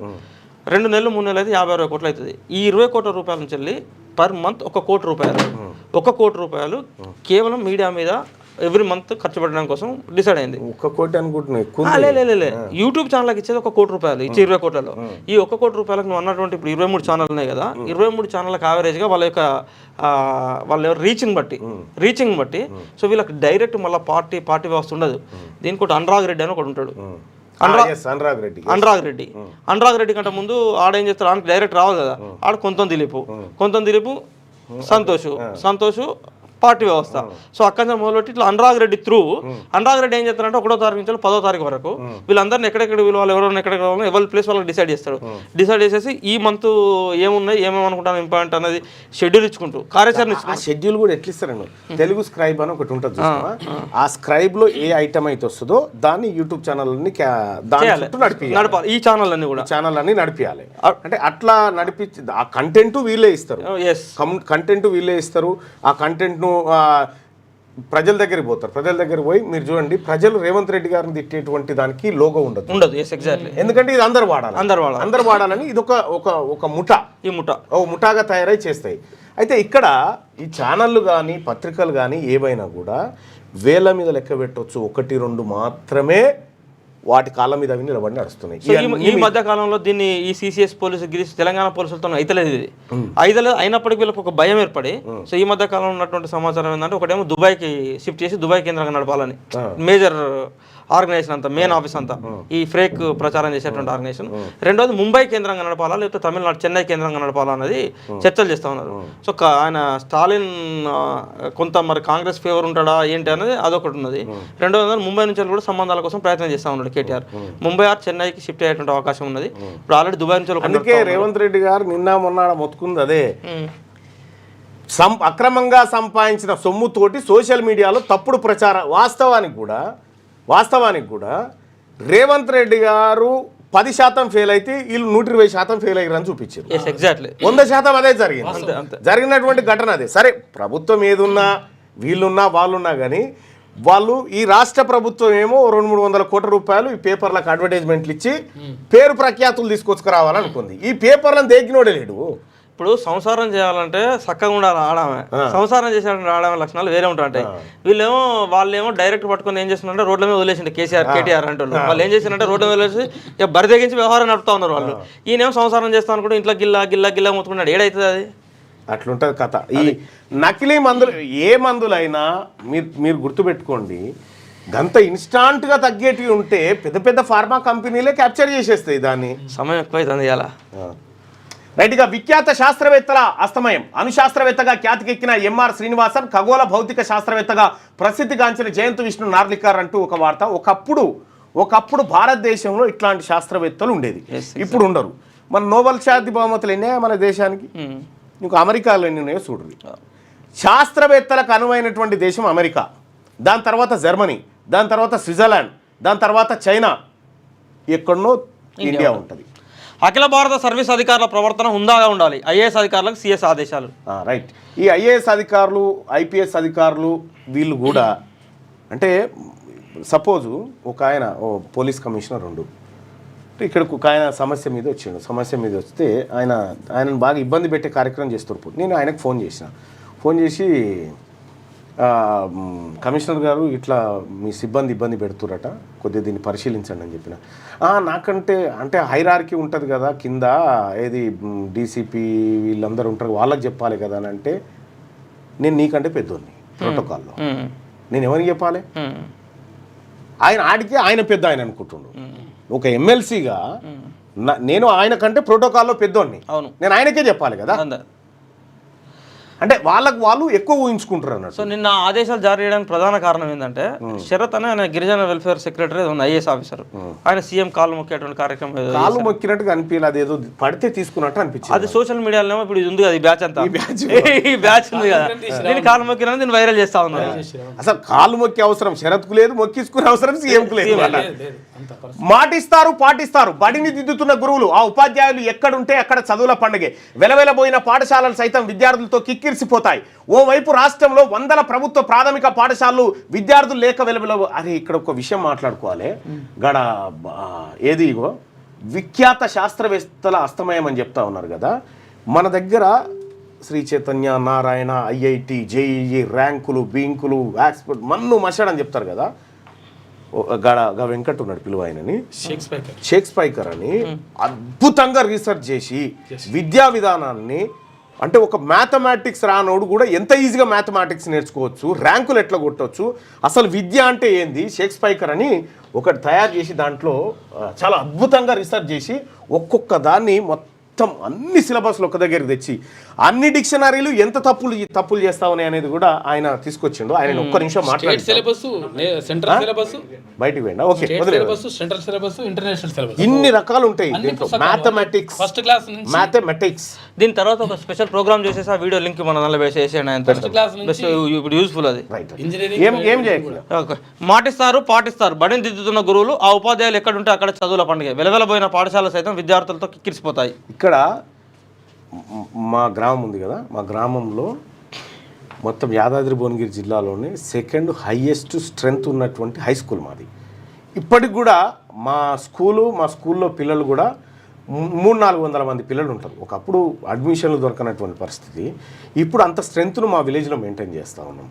మా విలేజ్లో ఉన్నటువంటి టీచర్లు కూడా విలేజ్ల సహకారంతో స్కూల్ డెవలప్మెంట్ కమిటీ ఉంది దానికి, దాంతో చాలా అద్భుతమైనటువంటి వసతులతో జరుగుతూ ఉంది. ప్రభుత్వ పాఠశాలల్లో ఫ్రీగా ఒక్కొక్క పుస్తకాలు సర్కారే ఇచ్చే, ఇంగ్లీష్ మీడియం మాధ్యమం చెప్పబట్టే, బట్టలు సర్కారే, బువ్వ పెట్టబట్టే, అన్నీ చేయబట్టే. కానీ ఈయనకు తల్లిదండ్రులకి ఏముంటుంది, మా పూరన్ని 1,50,000 పెట్టి చదివిపిస్తున్నా, ఈయన పెద్ద ఆదనుకుంటాడు కదా, 1,50,000 పెట్టి చదివిపిస్తున్నానా, శ్రీ చైతన్య నారాయణ లేచిందా మా కొడుకుని అంటాడు. ఆ నారాయణలో చెప్పేట ఆయనకు సారుకు సర్కారు కోలు ఎందుకు రాకనే చేయబట్టి. సో కాబట్టి భ్రమ పడతారు ప్రజలారా, ఇదంతా ఒక భ్రమ. మీకు ఒక చిన్న విషయం నేను చెప్పదలుచుకున్నా. ఇప్పుడు అడ్మిషన్ కాలం కాబట్టి ఇది ఇంపార్టెంట్. ఇప్పుడు నారాయణ ఉంది, నారాయణ కాలేజీలకు బ్రాంచులు ఉంటాయి. 1, 2 Habsiguda branch, Nacharam branch, Tarnaka branch, ఆ తర్వాత గోలిగూడ బ్రాంచు, ఇట్లా బ్రాంచులు ఉంటాయి కదా. ఈ బ్రాంచులలో తల్లిదండ్రులారా మీరు చూడండి, మీరు మీ పిల్లల్ని ఇలా చేర్పిస్తాను పోతారు కదా, మీ పిల్లగానికి ఏమవుతుందంటే గవర్నమెంట్ స్కూల్లో ఆన్లైన్లో చదవగానే జర్ర 500 దాటంగానే, మార్కులు దాటంగానే ఇంకా జర్ర మంచి దాంట్లో ఇస్తే మంచిగా అవుతుందేమో అని మీకు భ్రమ ఉంటుంది కదా. అప్పుడు ఏం చేస్తారంటే నారాయణ దగ్గరికి వస్తారు. నారాయణ దగ్గర రాగానే ఆయన 2 లక్షల రూపాయల ఫీజు అంటాడు. ఈ ఫీజు కట్టాలని నీకు ఎట్లా అనిపిస్తుంది అంటే, ఈ నారాయణ కాలేజ్ ఎంట్రన్స్ కానీ ఓ బోర్డు పెట్టి ఉంటుంది, ర్యాంకులు సాధించిన విద్యార్థుల board. First rank, state first rank, second rank, ఇవి చూసి మా పోరాడు కూడా ఇట్లా అవుతాడని అనుకుంటాడు. అయితే విషయం ఏంటంటే, ఈ ఫస్ట్ ర్యాంక్ సాధించినోడు ఈ బ్రాంచ్లు ఉండడు, జాయిన్ అయ్యేటప్పుడు ఇందులోనే జాయిన్ అవుతాడు. ఇళ్ళకేనో ఒక్క పోరని, ఇళ్ళకేనో ఒక పోరని, ఇళ్ళకేనో కానీ ఈ బ్రాంచ్లకి ఒక పోరని తీసుకొచ్చి హైటెక్ సిటీ మాదాపూర్లో మెయిన్ బ్రాంచ్ అని ఉంటుంది. నారాయణ మెయిన్ బ్రాంచ్, సరస్వతి, బృహస్పతి పేరు పెట్టిరాలి, కొత్త మెయిన్ బ్రాంచ్. ఇందులో ఈ 60 మంది పోరగాళ్ళని తీసుకొచ్చి, ఇందులో టాపర్లు అన్ని స్కూళ్ళల్లో ఉన్నటువంటి పోరగాళ్ళని తీసుకొచ్చి 60 మందిని తీసుకొచ్చి ఈడ ఫ్యాకల్టీకి లక్షల రూపాయల జీతం ఇచ్చి ఈడ పెడతారు. ఈ 60 మందికే చెప్తారు చదవాలి. ఈ 60 మందికి చదువు చెప్పిన తర్వాత వీళ్ళు వద్దనుకున్నా ఆల్రెడీ మెరిట్ స్టూడెంట్స్, ఇట్లా చెప్పగానే పసిగట్టే స్టూడెంట్స్, వీళ్ళందరూ ర్యాంకులు వచ్చిన తర్వాత ఏమవుతుందంటే ఈ పోరగాళ్ళను మళ్ళీ వీళ్ళ బ్రాంచ్లకు పంపించేస్తారు. ర్యాంకులు వచ్చినాక ర్యాంకుల పేర్లు పంపిస్తారు అంతే, పంపించి ఈ పోరని బొమ్మ ఈడ ఉంటది, కానీ వీడు ఈడ చదివిన అంటే ఈడ చదవడు. మనం మోసపోయి లక్షల రూపాయలు తలగబెడుతున్నాం. ఇట్లా తలగబెట్టి ఒక 10,000 కోట్ల రూపాయల వ్యాపారము ఒక్క నారాయణ చేస్తుంది. 10,000 కోట్ల రూపాయల వ్యాపారం. ఈ 10,000 కోట్ల రూపాయలు సంపాదించుకోవడానికి ఈ 60 మంది పైన కనీసం 6 కోట్లైనా ఖర్చు పెడుతుంది, ఎస్ ఎగ్జాక్ట్లీ 6 కోట్లైనా ఖర్చు పెడుతుంది వీళ్ళ కోసం. ఇలా ఫుడ్ బెడ్ అంతా ఫ్రీ మళ్ళా అంతే అంతే వీళ్ళకు. అంతే. వీళ్ళు ఈ సంగతి తెలియక తల్లిదండ్రులంతా ఈడపోస్తారు. వాస్తవానికి గవర్నమెంట్ స్కూళ్ళలో అద్భుత ఫెసిలిటీస్ ఉన్నాయి. ఇప్పుడు టీచర్ల రిక్రూట్మెంట్ జరిగే, కాకపోతే బడ్జెట్ విషయంలో కొంత రాష్ట్ర ప్రభుత్వం కూడా ఈ ఎడ్యుకేషన్ బడ్జెట్ అనేది 7% సరిపోదు, ఇది జీతాలకే సరిపోతుంది. ఇంకా మౌలిక వసతులు పెంచాల్సినటువంటి అవసరం ఉంది. ఒకటే గుడ్డి మాటగా చదువుకుంటే వస్తుంది, చదువుకుంటే రాదు. రాదు. చదువుకుంటే చదువు వస్తుంది, చదువుకుంటే చదువు రాదు. ఇప్పుడు ఫస్ట్ కొనడానికి కోసం ప్రయత్నం చేయకండి. ఇక్కడ అసెంబ్లీలో కూర్చున్న వాళ్ళ దాంట్లో చూడు, మండల్లో ఎవరన్నా ప్రైవేట్ బల్లే చదివిన వాళ్ళు ఉన్నాయో చూడు, అంత సర్కార్ బడే. మేము ఏడాదైనా సర్కార్ బడి, నీది కాదా? బీసీ హాస్టల్, నీది బీసీ హాస్టల్, ఆయన రామారం మల్యాల, మాదాపూర్ జెడ్పీహెచ్ఎస్, అంతే. ప్రైవేట్లో ఎక్కడ చదవలే. మరి టీచర్లు కొంతమంది మంచిగా ఉండి అట్లా చాలా. ఇగో ఉపాధ్యాయురాలు పేరు బొంపెల్లి భవానీ, ఉద్యోగంలో చేరింది 2008 ఫిబ్రవరి. పనిచేసే చోటు బాలికల ప్రాథమిక పాఠశాల గాంధారి, కామారెడ్డి జిల్లా. పెరిగిన విద్యార్థుల సంఖ్య 40 నుంచి 140 చేసిందట.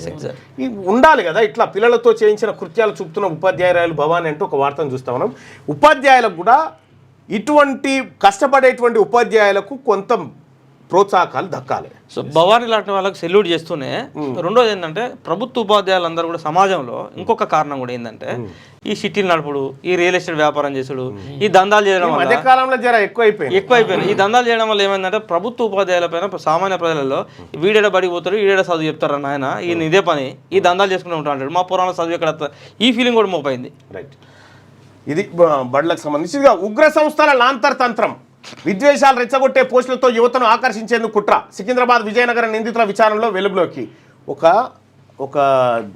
నేను చూసిన రెండు ముస్లింలే కాదు 9 అవుతుంది.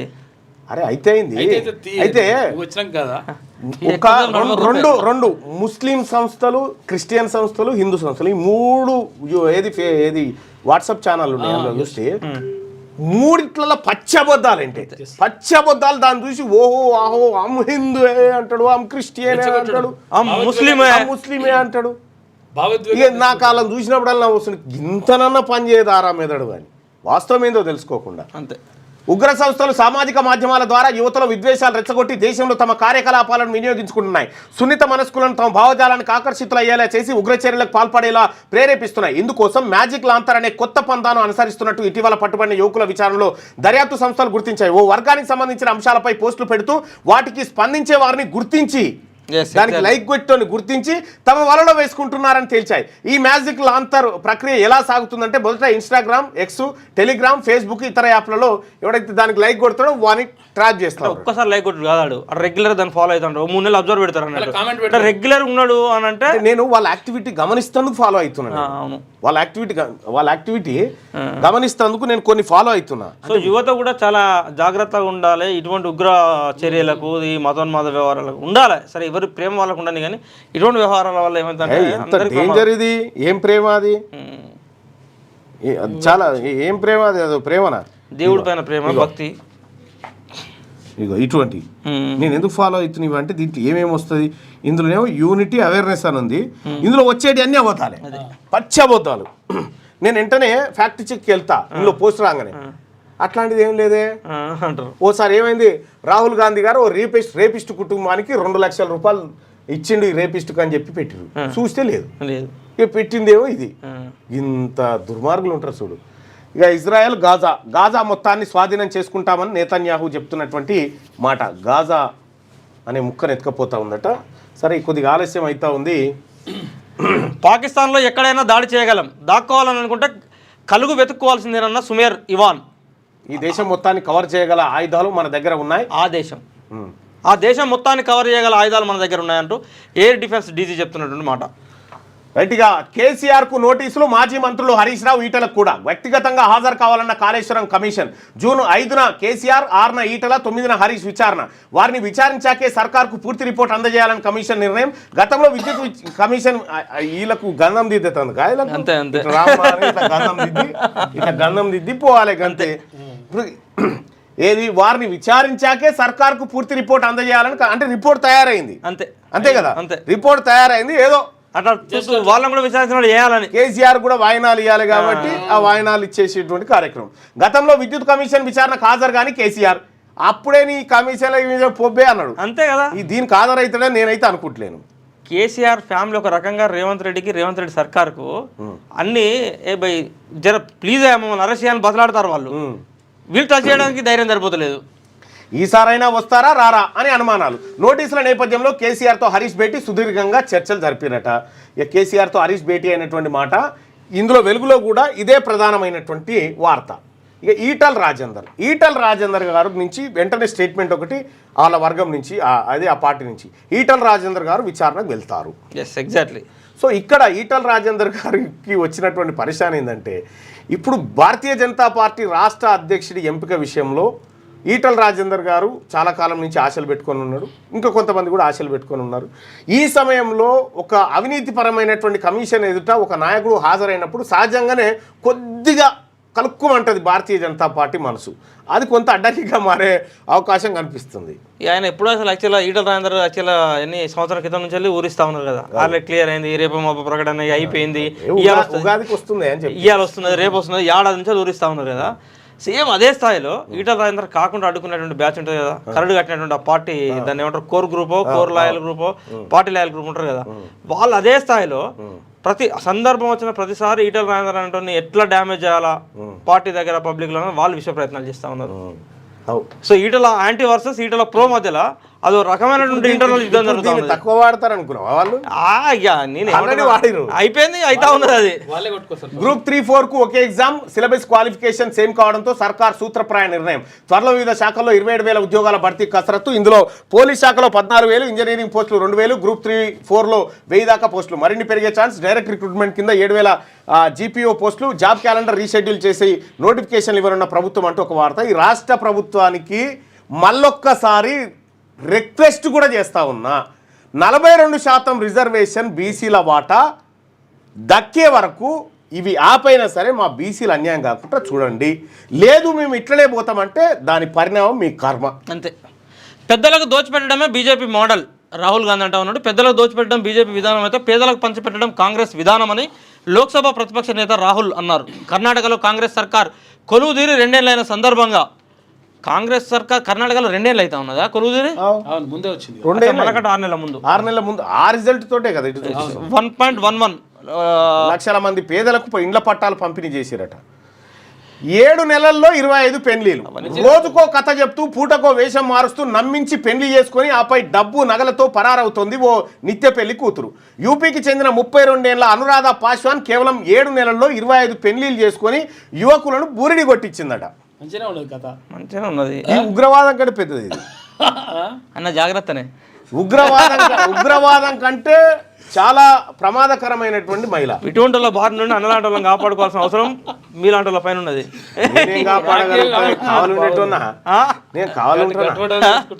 కాదన్న, అటువంటి వాళ్ళతో బారి నుండి వాళ్ళు చేసే మోసాల నుంచి నీలాంటి వాళ్ళందరూ. 32 ఏళ్ల అనురాధ పాషాన్ 7 నెలల్లో 25 పెళ్లిళ్ళు చేసుకొని యువకులను బురిడి కొట్టించిందట.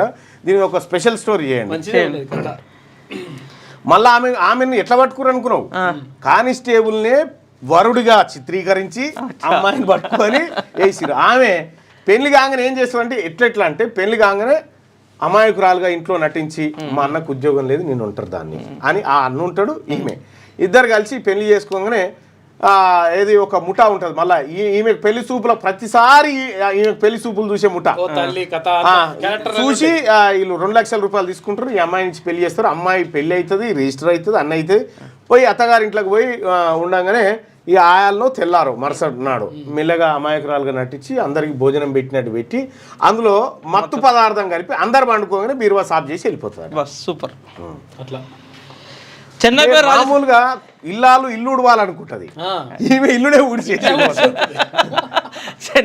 చెన్నై పేరు రాజస్థాన్ గెలుపు. మంగళవారం జరిగిన లీగ్ మ్యాచ్లో రాజస్థాన్ 6 వికెట్ల తేడాతో చెన్నై సూపర్ కింగ్స్ పై గెలిచింది. టాస్ ఓడిన 20 ఓవర్లలో 187 పరుగులు చేసింది. తర్వాత చేజింగ్లో రాజస్థాన్ 188 పరుగులు చేసి గెలిచింది.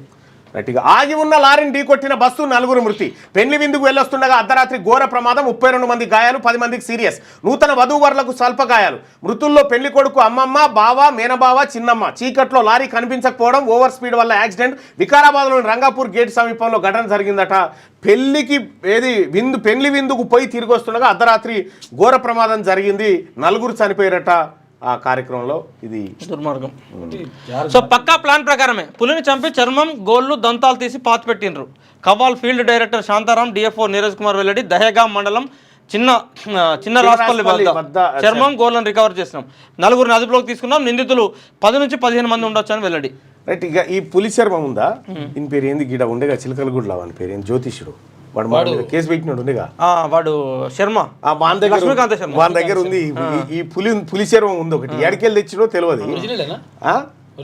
ఒరిజినల్ పులి చర్మమే తెచ్చి కపిలవాయి దిలీప్ కుమార్ గారు ఉన్నారు కదా, కపిలవాయి దిలీప్ కుమార్ గారి దగ్గరికి ఆ చర్మం తెచ్చిండు. చర్మం తెచ్చి ఆయన డిఎఫ్ఓ ఉండేగా అప్పుడు ఫారెస్ట్ ఆఫీసర్, దీన్ని ఎట్లా రెగ్యులరైజ్ చేయొచ్చు అని తెచ్చిండట. ఎక్కడ పులి చర్మం తెచ్చినవరా ఇట్లా పీరు గారు, ఇది ఇంటికే నెల్లూరు అని చెప్పి పులి చర్మం ఇప్పుడు వాని దగ్గర ఉంది. వాని దాంతో చర్మం వెళ్తుంది ఇప్పుడు. Kawal field director Shantaram, DFO Neeraj Kumar వెల్లడి. దహేగా మండలం చిన్నరాస్పల్లి వద్ద చర్మం, గోళ్ళను రికవరీ చేసినాం.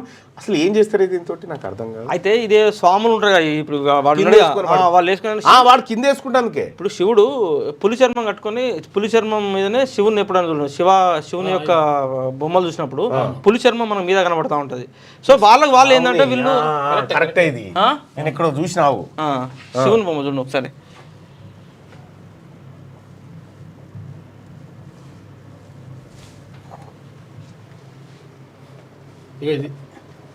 అందుకో అది కూడా ఇగో ఇది కదా, ఇది కూడా అదే. ఇక ఇది ఏంటిది, పులి చర్మం. అవును, ఇగో ఇగో ఇగో దీని కింద వేసుకుని చూడు, పులి చర్మం ఇట్లా వేసుకొని. సో అట్లా శివుడితో పాటు స్వాములు అందరూ కూడా, మేము మునులు అందరం కూడా ఈ పులి చర్మం మీద కూర్చుంటే వీళ్ళు తప్పిస్తారో గిప్పిస్తారో ఉంటుంది కదా వాళ్ళ శిక్షణలో, అది పర్ఫెక్ట్ అబ్బుతుంది అని చెప్పేసి అన్నట్టు ఒక నమ్మకంతో దీన్ని వాళ్ళు కొనుగోలు చేస్తూ ఉంటారు అన్నట్టు. ఒక పులి చర్మం కాస్ట్ 50 లక్షల నుంచి ₹1,00,00,000 పైన అట్లా అమ్ముతూ ఉంటారు. పులి గోర్లు ఉంటాయి కదా, పులి గోర్లకు ఉన్నది ఏంటంటే ఆ పులి గోర్లు బంగారంతో మెడలు వేసుకుంటారు. పులిగోర్లు అని వేసుకొని ఇట్లా మనం మీద బటన్ తీసుకొని ఇలా చూపెడతాం. అయితే ఇలా డూప్లికేట్ పులిగోర్లు కూడా వచ్చినాయో, పులి దంతాలు ఉంటాయి, కూరలు, పులి కూరలు, పులి గోర్లు, పులి చర్మం, ఇవి అత్యంత విలువ చేస్తాడు మార్కెట్లో. ఒకప్పుడు గుడ్డేలు గంటగా తీసి తాయిత కట్టుకున్నాడు. అవును, గుడ్డేలు గోర్లు, ఏనుగు వెంట్రుక ఒక్క కథ కాదు అప్పట్లో. అవును.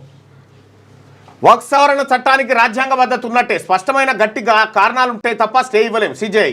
వక్ఫ్ సవరణ చట్టం చెల్లుబాటును సవాల్ చేస్తూ దాఖలైన పిటిషన్లపై సుప్రీం విచారణను 3 అంశాలకే పరిమితం చేయాలని కేంద్రం విజ్ఞప్తి. మిగతా అంశాలపైన చర్చించాలని పిటిషనర్ల తరపు లాయర్లు పట్టుబట్టినారు. బీఆర్ఎస్ కబ్జా చేసిన భూములను తిరిగి పేదలకు పంచుతామట. బీఆర్ఎస్ కబ్జా చేసిన భూములను తిరిగి పేదలకు పంచుతాం. వాళ్ళు కబ్జా చేసింది ఎంతో ఫస్ట్ చెప్పు. Yes exactly. వాళ్ళు ఎంత కబ్జా చేసిరు, ఇగో ఈ 1,00,000 ఎకరాలు కబ్జా చేసిరా, 1,50,000 ఎంత అనేది చెప్తే ఈ మాటకు విలువ వస్తుంది. నాడు వాళ్ళ భూములను లాక్కున్నారు మంత్రి పొంగులేటి. ధరణి ఇబ్బందులు పరిష్కారానికే భూభారత్ తెచ్చినాం. హైకోర్టు నుంచి క్లియరెన్స్ రాగానే సాదా బైనామాల పరిష్కారం. ఈ నెలాఖరులోగా 4 లక్షల ఇందిరమ్మ ఇండ్లు ప్రారంభిస్తామని వెల్లడి. భూదందాల కోసమే నాడు ధరణి తెచ్చారని వివేక్ వెంకటస్వామి. ఎలాంటి అక్రమాలకు తావు లేకుండా భూభారత్ తెచ్చామని వెల్లడి. మంచిర్యాలలోని భీమారంలో భూభారత్పై సదస్సు నిర్వహించినటువంటి వార్తను చూస్తా ఉన్నాం. ఇక ఇప్పుడు కాదు, దీని మీద మళ్ళీ నేను ఒక కామెంట్ చేస్తా. చేయండి, నోరున్నదే చేస్తాను. ఇప్పుడు ధరని తెచ్చి బీఆర్ఎస్ వాళ్ళు భూములు గుంజుకొని భూములు కబ్జా చేసినప్పుడు పొంగులేటి శ్రీనివాసరెడ్డి ఎక్కన్నాడు? బీఆర్ఎస్ లేడు. మరి అప్పుడు ఏం చేసిండు? భజన కాదు, ఈయనంతా గుంజుకున్నాడు ఫస్ట్ లెక్క అయిపోను. ఇప్పుడు ధరణి పేరు మీద పొంగులేటి శ్రీనివాసరెడ్డి కబ్జా చేసిన భూములను లెక్కలు తెలవాలి. వివేక్ వెంకటస్వామి కూడా అక్కడే ఉన్నాడు కదా. అవును, వీళ్ళందరూ అక్కడే ఉన్నారు కదా. స్వామి టీఆర్ఎస్లే ఉండే, ఈయన టీఆర్ఎస్లే ఉండే. ఇక వీళ్ళు వచ్చి మళ్ళీ వాళ్ళు కబ్జా చేసిర్రు కాబట్టి మేము భూభారత్ చేసినాం అంటే ఇది నవ్వే ముచ్చట, ఇంకేమైనా ముచ్చట? దీన్ని దేంతో నవ్వుతారు? దాన్ని ప్రజలకు అర్థమయ్యే భాషలో ఇంకో తీరుగా. నేను ఇప్పుడు బాతాల పోషిట్ ఎపిసోడ్స్ ఉన్నాయి కదా, మేము ఇప్పుడే అనుకుంటున్నాం కొన్ని ఎపిసోడ్ చేయాల్సి ఉంది, ఈ మధ్య కాలంలో కొన్ని ఎపిసోడ్ చేయాల్సి ఉంది అని అనుకుంటున్నాం. వాటిని మళ్ళీ దాని మీద రాయాలి. సర్కార్ బడుల్లో అడ్మిషన్ల పెంపుపై ఫోకస్. గవర్నమెంట్ స్కూళ్లు బలోపేతంపై ప్రభుత్వం కసరత్తు. కొత్తగా ప్రైమరీ స్కూల్ స్టూడెంట్లకు నోట్బుక్స్. 1000 బడుల్లో ప్రీ ప్రైమరీ క్లాసుల ప్రారంభానికి చర్యలు. 1,00,000 మందికి పైగా టీచర్లకు 5 రోజుల ట్రైనింగ్. వచ్చే నెలలో పకడ్బందీగా బడిబాట నిర్వహణకు ఏర్పాట్లంటూ ఒక వార్తను చూస్తా ఉన్నాం. 3 రాష్ట్రాల్లో కుండపోత, కర్ణాటకలో 5, తమిళనాడులో 3 మృతి. బెంగళూరులో రోడ్లన్నీ కూడా జలమయం. కేరళలోని పలు జిల్లాలను భారీ వర్షాలు. 4-5 రోజుల్లో కేరళకు నైరుతి. జూన్ 1 కన్నా ముందే రానున్న రుతుపవనాలు. అడ్డగోలుగా వానలు పడతా ఉన్నాయి. కర్ణాటకలో 5, తమిళనాడులో 3 చనిపోయారట. 3 రాష్ట్రాల్లో కుండపోత వాన. ఇది పోయే కాలం కాకపోతే ఏం చెప్పేది మే నెలలో వర్షాలు కురుస్తుండే మే అంటే మస్తు ఎండలు మే నెలలో వాస్తవానికి ఇది పోయే కాలం కాకపోతే లోకల్ వాళ్ళు ఇప్పుడు చెడగొట్టు వానలు అంటారు చూడు. చెరగొట్టు వానలు కూడా కాదు, వానలు కొట్టి మనుషులు చంపేంత వానలు పడతాయి. ఇవి చెరగొట్టు వాన ఒక రోజు కొట్టి వెళ్ళిపోతుంది. ఒకరోజు జనరల్ ఏంటంటే 1 గంట 2 గంటలో కురుస్తుంది, వెళ్ళిపోతూ ఉంటుంది, ఏదో జరిగిన నష్టమే వెళ్ళిపోతూ ఉంటుంది. మనుషులను చంపేంత వానలు పడుతున్నాయి అంటే ఇది ఏం వినాశనానికి ఇదంతా వస్తుంది. అయితే సేమ్ ఇప్పుడు ఈ చెడగొట్టు వానలు అంటారు. ఐపీఎల్లో కూడా చెడగొట్టు గెలుపులు అవుతున్నాయి. అటు ఏది ఆ క్వాలిఫైయర్ కు పోయేటట్టు చెడగొట్టి వాళ్ళ ఇంటికి వాళ్ళకు పోయేటట్టు. హైదరాబాద్ వాళ్ళు మొన్న వాళ్ళు ఓడగొట్టిరు, నిన్న వాళ్ళు ఓడగొట్టిరు అవతల. అంటే చెడగొట్టు వానలు అనేటి ఇట్లుంటే చెడగొట్టు ఆటలు ఉన్నాయి కొన్ని. అసెంబ్లీలా కాదు సార్ పోవాల్సి వస్తుంది ఏమంటే పోయేది లేదు, లొటపీసులేదు, అంత ఉత్తదే. పబ్లికే నమ్ముతలేరు. కేసీఆర్ గారు ఇప్పుడు అవినీతి పరులకు శిక్షలు పడతాయని మనం అడిగితే నమ్మకం లేదు దొర అంటారు. నమ్మకం లేదు అని చెప్పి అంటారు. దానికి ఎవడేం చేస్తాడు? ఇక ఆంధ్రజ్యోతిలో వార్తలు తీసుకుందాం. రాజ్భవన్లో మార్ఫింగ్ రచ్చ. మార్ఫింగ్ ఫోటోలతో తోటి ఉద్యోగిని బెదిరించిన ఓ ఉద్యోగి అరెస్ట్, సస్పెన్షన్. బెయిల్పై విడుదలై రాజ్భవన్కు వచ్చి హార్డ్ డిస్క్ల చోరీ, మార్ఫింగ్ ఫోటోలు బయటికి రాకూడదని దొంగతనం. సిబ్బంది ఫిర్యాదుతో మరోసారి అరెస్ట్. రాజ్భవన్లో కీలక ఫైళ్లు మాయమంటూ జోరుగా ప్రచారం. అసలు విషయం బయటపెట్టిన పోలీసులు. రాజ్భవన్లో ఏం జరుగుతుందో చూడండి. రాజ్భవన్లో ఈగ పోతేనే ఈగను తరిమి బాంబులు ఉన్నాయా ఈగ దగ్గర, ఇది తరుముతారు. ఆ లోపల ఏం జరుగుతుంది? రాజ్భవన్లో దొంగలు పడ్డ తర్వాత ఇంక ఏముంటుంది చెప్పు? రాష్ట్రంలో ఉన్నటువంటి పరిస్థితులు అర్థం చేసుకోవచ్చు. సరే, రాష్ట్రంలో పడ్డరా ఇలా రూపంలో అంటే అది వేరే పండుగ కళ్ళారా కనిపించింది. కానీ కేసీఆర్కు పిలుపు. జూన్ 5న విచారణకు రమ్మన్న కాళేశ్వరం కమిషన్. హరీష్ రావు, ఈటల రాజేందర్కు పిలుపు. వ్యక్తిగతంగా రిజిస్టర్డ్ పోస్టులో 3కి సమాన్లు. కాళేశ్వరం నిర్మాణ పర్యవేక్షణపై కేసీఆర్, హరీష్ రావులకు, నిధుల విడుదలపై నాటి ఆర్థిక మంత్రి ఈటలకు కూడా ఇచ్చిరట. అయితే ఈ ఈటల పాత్ర ఇందులో ఏమైనా వెళ్తుండొచ్చు? సరే, ఈటల పాత్ర కంటే ఇప్పుడు జనరల్ ఏమైందంటే కేసీఆర్ మీరు ఒకటి బాగా అబ్జర్వ్ చేయండి. తెలంగాణ ఉద్యమం పీక్ జరిపోయి తెలంగాణ రాష్ట్రం రేపో మాపో ఏర్పడబోతుంది అన్నటువంటి తరుణంలో కిరణ్ కుమార్ రెడ్డి చేసినటువంటి కామెంట్స్ విద్యుత్ పైన, తెలంగాణ ఏర్పడితే అంధకారం అయిపోతుంది, తెలంగాణకు చిమ్మ చీకట్లు ఏర్పడుతుంది, కరెంట్ ఉండదు అని చెప్పేసి అని. సో దాన్ని కేసీఆర్ ఎంత అద్భుతంగా వాడిండు. తెలంగాణ రాష్ట్రం ఏర్పడితే చిమ్మ చీకట్లు అయితే తయారై కిరణ్ కుమార్ రెడ్డి చెప్పిండని. కేసీఆర్ పవర్లోకి వచ్చినాక ఏడాదికో 24 గంటల కరెంట్ ఇచ్చి చూపెట్టిండు. కేసీఆర్ దొంగతనం చేసిందా, లంగతనం చేసిందా, ఎత్తుకొచ్చిందా, దూసుకొచ్చిందా? తర్వాత పబ్లిక్ ఏమనుకుంటారు జనరల్గా అంటే, అరే కిరణ్ కుమార్ రెడ్డి చెప్పిన మాట ఫెయిల్ రా, కేసీఆర్ చెప్పింది నిజం, మరి ఎట్లా వచ్చిందారు ఇప్పుడు చెప్పాను అంటారు పబ్లిక్. అవునా కాదా? అట్లనే కేసీఆర్ కట్టిన కాళేశ్వరం ఫెయిల్ అని అన్నప్పుడు 1,00,000 ఎకరాలకు 1,00,000 ఎకరాలకు తెలంగాణలో ఎట్లా నీళ్ళు ఇస్తామో చూపెట్టినప్పుడు రేవంత్ రెడ్డిని ప్రత్యామ్నాయాన్ని నమ్ముతారు. అప్పటిదాకా కేసీఆర్ అంటే హీరో అవుతాడు. కింకర్తవ్యం. కాళేశ్వరం కమిషన్ జారీ చేసిన నోటీసులపై ఏం చేద్దాం? విచారణకు హాజరు కావాలా వద్దా? కేసీఆర్ సమాలోచనలు. ఎర్రవెల్లో ఆయనతో హరీష్ భేటీ. న్యాయ నిపుణుల సలహాతో 2-3 రోజుల్లో నిర్ణయం తీసుకోబోతా ఉన్నట్టుగా. కేసీఆర్ చట్టాన్ని గౌరవిస్తారని భావిస్తున్నా అని చెప్పి మంత్రి దుద్దిల శ్రీధర్ బాబు అంటా ఉంటే, కాళేశ్వరం కమిషన్ కాదు కాంగ్రెస్ కమిషన్ అని చెప్పి కల్వకుంట్ల కవిత గారు అంటా ఉన్నారు. నోటీసులు అందాక స్పందిస్తా, నోటీసులు చూడకుండా ఏం మాట్లాడలేనని చెప్పి ఎంపీ ఈటల రాజేందర్ గారు అంటున్నారు. లోటుపాట్లు సరిదిద్దుకోండి, నియోజకవర్గ ప్రజలకు మరింత చేరువగా ఉండండి, ప్రభుత్వానికి పార్టీకి చెడ్డ పేరు రాకుండా చూసుకోండి, స్థానిక ఎన్నికల్లో పార్టీ గెలుపునకు కృషి చేయండి. నాగర్ కర్నూలు, మల్కాజ్గిరి, మెదక్ పరిధిలోని కాంగ్రెస్ ఎమ్మెల్యేలకు రేవంత్ దిశానిర్దేశం. పనితీరు నివేదికల ఆధారంగా ఎమ్మెల్యేలతో సీఎం ముఖాముఖి. మల్కాజ్గిరి పరిధిలో ఎవరున్నారే ఏమో వాళ్ళ మధ్యలో కొత్త చేయనండి. రాజేంద్ర నగర్ ఇట్లా రాజేంద్ర నగర్ ఇటు ఎందుకు వస్తుంది? రాదు. అక్కడ మల్కాజ్గిరి పార్లమెంట్ పరిధిలో. మల్కాజ్గిరి మా పార్లమెంట్ పరిధిలో ఈయన ఉన్నాడుగా, ఎవరు మొన్న గెల సికింద్రాబాద్ కంటోన్మెంట్ ఒక్క ఆయన. గీత దాటొద్దు, ఉందాతనం మరవద్దు. అది సికింద్రాబాద్ పోతుంది కదా? కాదు సికింద్రాబాద్ కంటోన్మెంట్ ఇక్కడికి వస్తుంది. గీత దాటొద్దు, ఉందాతనం మరవద్దు, విధులకు కట్టుబడి ఉండండి, క్రమశిక్షణ పాటించండి, సర్వీస్ నిబంధనలకు అనుగుణంగా నడుచుకోండి, బహిరంగ సభలో మితిమీరి జోక్యం చేసుకోవద్దు, అత్యుత్సాహం ప్రదర్శించి ప్రభుత్వ ప్రతిష్టను దిగదార్చొద్దు. అఖిల భారత సర్వీస్ అధికారులకు ప్రభుత్వం హెచ్చరిక. ఇటీవల చోటు చేసుకున్న ఉదంతాల నేపథ్యంలో ఉత్తర్వులు. ఈ విషయంలో ఇక్కడ సిఎస్ రామకృష్ణారావు గారు, సరే ఆయన ఒక ఉన్నతాధికారిగా సిఎస్గా ఆయన బాధ్యత చెప్పిండు. కానీ ఇదే కార్యక్రమాలు కేసీఆర్ హయాంలో జరిగి కాళ్ళు మొక్కిరు. కేసీఆర్ కాళ్ళు మొక్కినప్పుడు అప్పుడున్న సిఎస్లు పెద్దగా పట్టించుకోలే. మంచి మొక్కిన వెరీ గుడ్ షబాష్. అట్లా దుర్మార్గమైన వ్యవస్థ ఏంటంటే సిఎస్ రామకృష్ణారావు ఉత్తర్వులు జారీ చేయడానికి కూడా ప్రధాన కారణం ఏంటంటే, సరే ఎవడు అవునన్నా కాదన్నా ఫ్యాక్ట్స్ ఏం జరుగుతా ఉన్నాయి గ్రౌండ్లో. సో ప్రతి పోస్టింగ్ వెనకాల ఎమ్మెల్యేనో మంత్రో లేకుండా పోస్టింగ్ రావట్లేదు అధికారులకు. సో పోస్టింగ్లు తీసుకున్నటువంటి అధికారులు ఏం చేస్తూ ఉన్నారు? అత్యంత దారుణంగా పోయి ఆ పోస్టింగ్ల కోసం లాలుచిపడి దారుణంగా దిగజారు ప్రవర్తిస్తూ ఉన్నారు. అది కింది స్థాయి ఆఫీసర్ దగ్గర నుంచి ఎస్ఐ కానిస్టేబుల్ దగ్గర నుంచి మొదలుకొని పైన ఐపీఎస్ల వరకు, రెవెన్యూ ఉద్యోగుల చిన్న విఆర్ఓ దగ్గర నుంచి, పంచాయత్ సెక్రటరీ దగ్గర నుంచి మొదలుకొని ఇక్కడి వరకు. సో ఈ పరిస్థితులు క్రియేట్ అవుతా ఉన్నాయి. కాబట్టి ఆ ఆఫీసర్లు అందరూ కూడా హుందాగా మెదులుకోండి, హుందాగా నడుచుకోండి, చట్ట ప్రకారం ఉంటే వాళ్ళకే విలువ. అంతే. అసలు విషయం ఏంటంటే అధికారులు గుర్తించాల్సింది ఏంటంటే, నేను చెప్తున్నాగా, ఒకప్పుడు కలెక్టర్ను కలవాలంటే ఎమ్మెల్యే కూడా వెయిటింగ్ రూమ్ లో ఎగ్జాక్ట్లీ ఇప్పుడు ఎమ్మెల్యే కూర్చున్న కాడికే కలెక్టర్ లేచి వచ్చే పరిస్థితి. ఎగ్జాక్ట్లీ అంతకు అంటే కలెక్టర్లు అధికారుల ప్రాధాన్యత తీవ్రంగా దెబ్బతిన్నది కేసీఆర్ హయాంలోనే. ప్రభుత్వ అధికారులు కూడా గుర్తించాల్సిన ఆవశ్యకత ఏంటంటే, ప్రభుత్వ అధికారులకు కానీ లేదా రాజకీయ పార్టీల నాయకులకు కానీ, ప్రభుత్వం నడుపుతున్నటువంటి పెద్దలకు కానీ, మీ అందరికి కూడా జీతగాళ్ళు, మీరందరికి కూడా ప్రజలకే జీతగాలన్న విషయం గుర్తుపెట్టుకోవాలి. మీ బాసులు ప్రజలు, ఇంక్లూడింగ్ ఎంపీస్, ఎమ్మెల్యేస్ అందరూ, ఆల్ ముఖ్యమంత్రి ప్రధానమంత్రి దగ్గర నుంచి మొదలుకొని మీ అందరు కూడా జీతగాళ్ళు, మీరందరూ ప్రజలకు జీతగాళ్ళు. ప్రజలకు జీతగాలన్న విషయాన్ని మీరు మర్చిపోయినప్పుడు ప్రజలందరినీ బిచ్చగాలుగా చూసి మేము లీడర్లకు జీతగాలం, పొలిటికల్ లీడర్లకు జీతగాలుగా బిహేవ్ చేస్తే అది దారుణమైన పరిస్థితులు, అవమానకరమైన వాతావరణాన్ని ఎదుర్కోవాల్సి వస్తుంది. న్యాయ వ్యవస్థలో తిమింగలాలు. జస్టిస్ వర్మపై ఎఫ్ఐఆర్కు ఎన్నాళ్ళు? నేర న్యాయ వ్యవస్థను సామాన్యులకేనా? అంతర్గత విచారణలో పారదర్శకత ఏది? నివేదికను బయట పెట్టాలి ఉపరాష్ట్రపతి జగదీప్ ధన్ఖడ్. న్యాయ వ్యవస్థలో తిమింగలాలు ఉన్నాయట.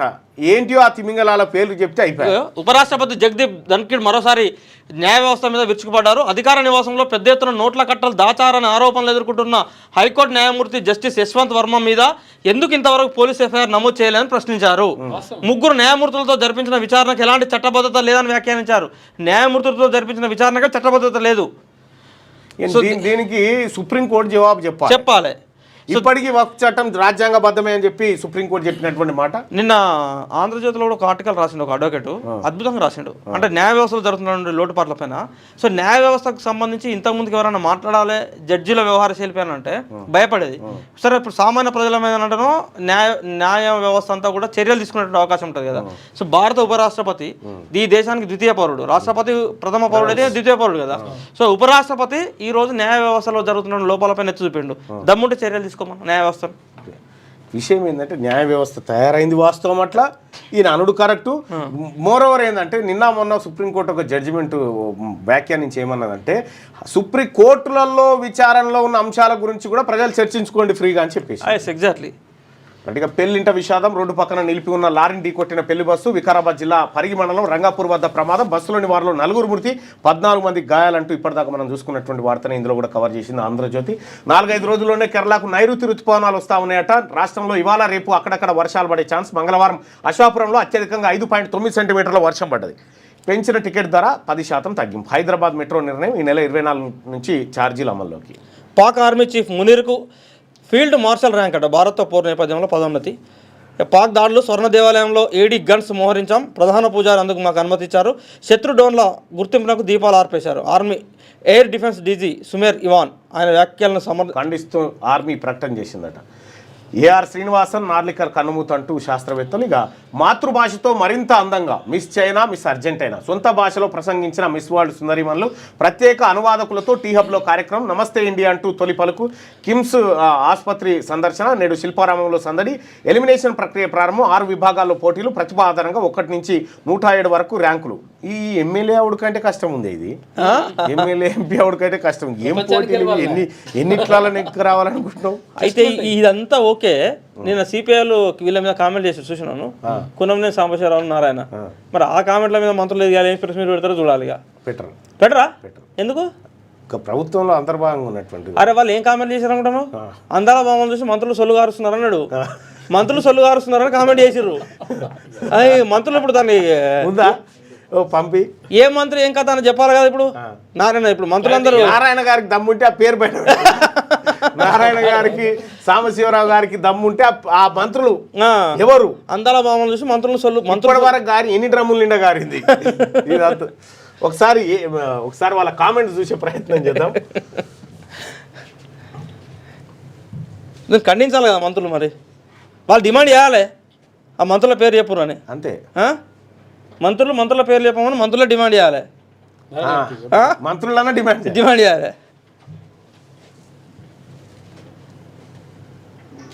ఇప్పుడు హైదరాబాద్ తెలంగాణ అంతా అందాల బాబా చుట్టూ తిరుగుతా ఉంది. అంగరంగ వైభవంతో వాళ్ళు ప్రదర్శిస్తామంటే సాంగ్ అవర్స్ కూడా తిరుగుతున్నారు మంత్రులు అధికారులు. సొలుగాల్స్ కూడా తిరుగుతున్నారట మంత్రులు అధికారులు. ఇది చాలా పెద్ద కామెంట్ ఇది. మరి ఆ మంత్రి ఎవరు ఏం కథ అనేది ఆయనని అడుగుదామండి. పెద్ద మనిషి అంతవరకు తీసుకోవాలి. ఇంకా ఏదో ఆయన పెద్ద మనిషి మాట అన్నా కూడా బుల్లెట్ ట్రైన్ ప్రాజెక్టులో 300 కిలోమీటర్ల వంతెన పూర్తి. అహ్మదాబాద్ ముంబై మధ్య 518 కిలోమీటర్ల కారిడార్ బుల్లెట్ ట్రైన్ వస్తా ఉందట. 300 కిలోమీటర్ల వంతెన పూర్తి. ఇది ఎంత స్పీడ్తో పోతుందో మరి. ఇప్పటికీ 500 దాటుతుంది అటు జపాన్. ఆరోగ్యానికి ఉద్యోగుల వాటా ఎంత? 1.5% 2 రకాల ప్రతిపాదనలు సిద్ధం. ఉద్యోగుల నూతన ఆరోగ్య పథకంపై రాష్ట్ర ప్రభుత్వం కసరత్తు. ఇతర రాష్ట్రాల్లోనూ అమలుపై అధ్యయనం. తమ వాటా 1% మించి ఇవ్వలేమంటున్న ఉద్యోగ సంఘాలు. అంటే వాళ్ళు చెల్లించాల్సిన ప్రీమియం. సరే, ప్రీమియం విషయం పక్కకు పెడితే రాష్ట్రంలో తెలంగాణ రాష్ట్రంలో ఇది వాస్తవంగా జరుగుతూ ఉన్నది. ఉద్యోగుల యొక్క ఆరోగ్య భద్రత కార్డ్స్ ఏవైతున్నాయో ఏ హాస్పిటల్లో చెల్లట్లేదు. డబ్బులు కట్టి మళ్ళీ రియంబర్స్ పెట్టుకోరని చెప్తా ఉన్నారు. హాస్పిటల్స్ ఆ కార్డు చూపెడితే ట్రీట్మెంట్ చేయట్లేదు. అన్న ఉద్యోగులే పనిచేస్తలేవు అన్న. గవర్నమెంట్ లో అంతర్భాగంగా ఉద్యోగులే పనిచేస్తలేవు. రైట్. ఐఎఫ్ఎస్ టాప్ 50లో 3 మనోళ్ళే ఉన్నారంటూ ఒక వార్త. మహేష్ భగవత్ గారి ఆలోచన మేరకు ఏది చదువుకున్నటువంటి వాళ్ళు దాదాపు చాలా మంది వచ్చినట్టు. ఇక శనార్థి తెలంగాణ పత్రిక చూసుకుంటే కేసీఆర్కు బిగిస్తున్న కాళేశ్వరం ఉచ్చు. హరీష్ రావు, ఈటల రాజేందర్లకు ఇక్కట్లే 3కి జస్టిస్ పీసీ ఘోష్ కమిషన్ నోటీసులు. జూన్ 5న కేసీఆర్, 6న హరీష్ రావు విచారణకు రావాలని పిలుపు. 9న రాజేందర్ హాజరు కావాలని సమాన్లు. కాళేశ్వరం ఎత్తిపోతల అవినీతిపై ఘోష్ కమిషన్ సుదీర్ఘ విచారణ. ఇప్పటికే ఉన్నతాధికారులు, ఇంజనీర్లు, కాంట్రాక్టర్ల స్టేట్మెంట్ల రికార్డు. కేసీఆర్, హరీష్ పేర్లే ప్రధానంగా ప్రస్తావించిన అధికారులు. కేసీఆర్, హరీష్ల పాత్రను నిగ్గు తేల్చేందుకు ఘోష్ కమిషన్ నోటీసులు ఇచ్చిందంట. మీరు కూడా పెద్ద కంగారేంబడి ఆందోళన చెందకండి, జరిగిపోతుంది దానంతలా. అది బీఆర్ఎస్ అగ్రనేతలకు చిన్నజీయర్ ఆశీస్సులు. సిద్దిపేటలో వెంకటేశ్వర స్వామి ఆలయ స్వర్ణోత్సవ బ్రహ్మోత్సవ వేడుకలకు చిన్నజీయర్ హాజరు. ఇక్కడే హరీష్, చిన్నజీయర్ మధ్య ఆసక్తికర మంతనాలు. ఆ తర్వాత హుటాహుటిన ఎర్రవెల్లి ఫామ్ హౌస్కు హరీష్ పయనం. పీసీ ఘోష్ కమిషన్ నోటీసులపై సుదీర్ఘ సమాలోచనలు. చిన్నజీయర్ ములాఖాత్పై జనంలో ఆసక్తికర చర్చ. వాస్తవానికి చిన్నజీయర్ స్వామికి కేసీఆర్ కీసులాట అయిందని అప్పట్లో నడిచింది. శనార్థి తెలంగాణ పత్రికకు ఇప్పుడు కేసీఆర్ మీద, హరీష్ రావు మీద ప్రేమ ఎక్కువైపోయింది. శనార్థి తెలంగాణ వార్తలు ఎక్కువ అసలు కాదు. చిన్నజీయర్ స్వామితో ఎప్పుడు కేసీఆర్ సఖ్యత ఉన్నంత కాలం కేసీఆర్కి ఏం కాలే, ఇక వాళ్ళలే. ఎప్పుడైతే చిన్నజీయర్ స్వామితో కేసీఆర్ వైరం పెట్టుకుంటూ గిచ్చుడు స్టార్ట్ చేసిండో కేసీఆర్కు టీఆర్ఎస్ పార్టీ కష్టాలు మొదలై అధికారం పోయింది. ఇప్పుడు చిన్నజీయర్ స్వామిని, హరీష్ రావుని కలపడం ద్వారా శనార్థి తెలంగాణ పత్రిక ఇలా హరీష్ రావు పోయి మాట్లాడి ఉంటాడు కేసీఆర్తో.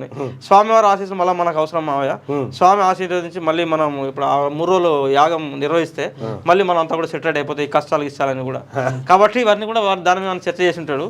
అందుకని శనార్థి తెలంగాణ పత్రిక ఈ వార్తేసి హరీష్ రావును, కేసీఆర్ విపక్షానికి ఎక్కువ స్పేస్ ఇవ్వాలనేది మన ఆలోచన. లే మీరు కూడా ఇప్పుడు ఏమంటున్నా నేను అనేది, విపక్షం స్వపక్షం అనే విషయాన్ని పక్కకు పెడితే కేసీఆర్ అండ్ హరీష్ రావు, చిన్నజీయర్ స్వామితో పంచాయతీ పెట్టుకున్నారు కదా కేసీఆర్కి. ఇవన్నీ జరిగినాయి. ఇప్పుడు పంచాయతీ అంతా కూడా సెటిల్ జరుగుతూ ఉన్నది, సెటిల్ చేపిస్తూ ఉన్నది పత్రిక. హిందువులే లక్ష్యంగా దాడులు. పశ్చిమ బెంగాల్ హింసపై హైకోర్టు కమిటీ నివేదిక. ఇళ్లకు నిప్పు, దుకాణాలు ధ్వంసం చేసిన దుండగులు. బెట్బోనా గ్రామంలో తీవ్రంగా దెబ్బతిన్న 113 ఇండ్లు. టీఎంసీ నేత మహబూబ్ ఆలం సూత్రధారి అనే ఆరోపణ. సహాయం కోరిన పోలీసులు స్పందించలేదని వెల్లడి. కలకత్తా హైకోర్టు డివిజన్ బెంచ్కు నివేదిక సమర్పణ ఆ ఘటన పైన. జూన్ 2న రైతులకు పట్టాలు. రైతులకు ప్రభుత్వ ఫారెస్ట్ భూముల మధ్య గెట్ల పంచాయతీలు సర్వే చేయించి శాశ్వత పరిష్కారం చూపిస్తాం. పేద రైతులకు సీఎం పట్టాలు అందిస్తారు. అన్యాక్రాంతమైన భూములను పేదలకు పంచుతాం. రూపాయి ఖర్చు లేకుండా భూ సమస్యలు పరిష్కరిస్తాం. వచ్చే నెల 2 నుంచి భూముల సర్వేలు ప్రారంభమవుతాయంటూ మంత్రి పొంగులేటి శ్రీనివాసరెడ్డి చేసిన comment. Head to head challenge. Miss world పోటీలో కాంటినెంటల్ ఫైనల్స్, క్వార్టర్ ఫైనల్స్కు 48 మంది సుందరమన్లు వచ్చిరట, సుందరిమన్లు. ఇప్పుడు ఈ జడ్జిగా మన నారాయణ గారిని పెట్టాలి. నారాయణ అన్న, కూనంనేని సాంబశివరావు అన్న, ఈ రాఘవులు గారిని, బివి రాఘవులు గారిని, వీలైతే హనుమంతరావు గారిని, హనుమంతరావు గారిని వీళ్ళని పెట్టి జడ్జిలు చేస్తే ఓ పోరే ఇడ్చుడే ఓ దయం మంచిగా. అంటే వాళ్ళు పిలిచేది ప్రేమగా అయినప్పటికి కూడా వీళ్ళ జడ్జిలను చేస్తే ఇలా ఎవరు గెలుస్తారో ఇక వాళ్ళకే. మంత్రులు సొల్లు గారుస్తుండ్రు, అందాల భామల వెనుక తిరుగుతుండ్రు. సిపిఐ జాతీయ కార్యదర్శి నారాయణ ఎంతమంది మావోయిస్టులను చంపుతారని కూనంనేని. మంత్రులు సొల్లుగా అరుస్తున్నారట. గుల్జార్ హౌస్ ప్రమాదంపై సర్కార్ కీలక నిర్ణయం. సమగ్ర దర్యాప్తు కోసం 6 ఉన్నతాధికారులతో కూడినటువంటి కమిటీ నివేదిక అందగానే చర్యలు తీసుకుంటాం. హైదరాబాద్ ఇన్ఛార్జ్ మంత్రి పొన్నం ప్రభాకర్. ఇక సర్కార్ దవాఖానలో సివిల్ కోర్టు జడ్జి ప్రసవం. సాధారణ కాన్పు ద్వారా మగ శిశువుకు జన్మ. దండం పెట్టాలి తల్లికి. అభినందించిన మంత్రి దామోదర, ప్రభుత్వ ఆసుపత్రులను బలోపేతం చేశాం, ప్రజలందరూ ఉపయోగించుకోవాలని సూచన. ఆయన కూడా పర్ఫెక్ట్ వాడుకుంటుండే. ఇక్కడ సర్కార్ దవాఖానలో సివిల్ కోర్టు జడ్జి ఒక పన్నంటి మగబిడ్డకి జన్మని సర్కార్ దవాఖానలో కంటే వార్త అయింది ఇప్పుడు. ఎగ్జాక్ట్లీ అంతే. ఒకప్పుడు పుట్టినంత మనం సర్కార్ దవాఖానడే, దవాఖాన పుట్టినాం ఇంటికాన్నే వాస్తవానికి మంత్రసానే. మెట్రో ఛార్జీల సవరణ, హైదరాబాద్ మెట్రో యాజమాన్యం కీలక నిర్ణయం, పెంచిన ఛార్జీలో 10% తగ్గింపు. దయగల మహారాజులు పెంచుడు రూపాయి పెంచుడు, తగ్గించుడు పావులా. 48 గంటల్లో 14,000 మంది చిన్నారులు మరణించవచ్చు. గాజాలో తిండి లేక ప్రజల విలువల పరిమిత మానవతా సహాయానికి ఇజ్రాయెల్ అనుమతి. ఆందోళన వ్యక్తం చేసిన ఐక్యరాజ్య సమితి పరిస్థితులు చాలా క్లిష్టంగా ఉన్నాయని ఆవేదన, వారికి మరింత మానవతా సహాయాన్ని అందించాలని, చిన్నారులను రక్షించాలని ఇజ్రాయెల్కి సూచన. అది చాలా దురదృష్టకరం.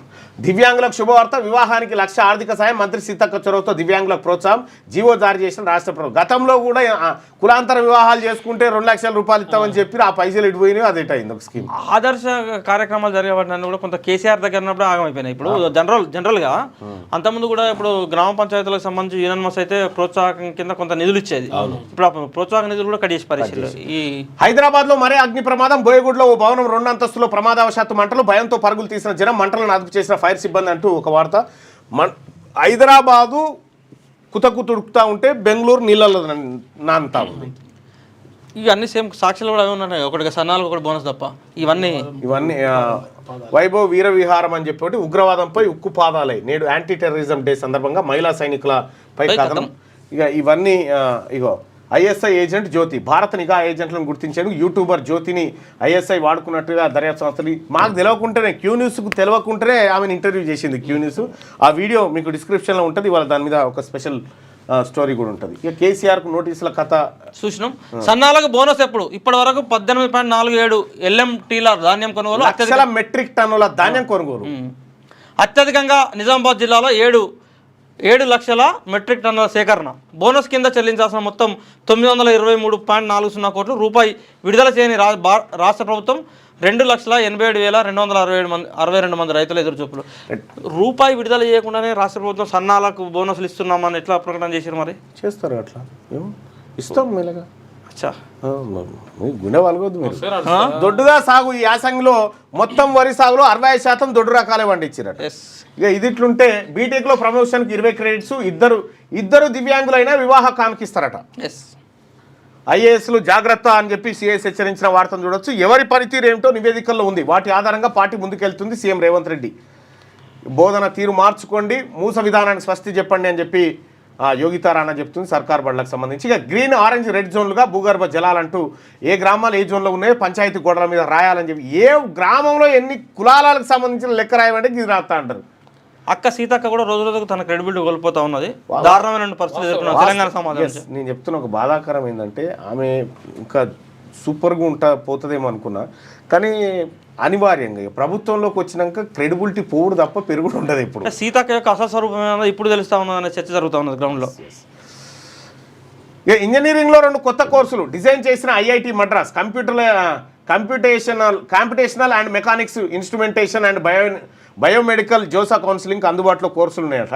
ఇక కాల్పుల విరమణ దిశగా చర్చలకు రష్యా, ఉక్రెయిన్ అంగీకరించాయని ట్రంప్. అక్కడ యుద్ధాలు ఆగిపోవడం ఏమో కానీ ఇక్కడ పాలన ఆగిపోయింది, కాస్త ఇటువైపు కూడా పట్టించుకోండి సార్ అని అమెరికా వాళ్ళు అంటూ ఉన్నారు. ఇక వలపోత,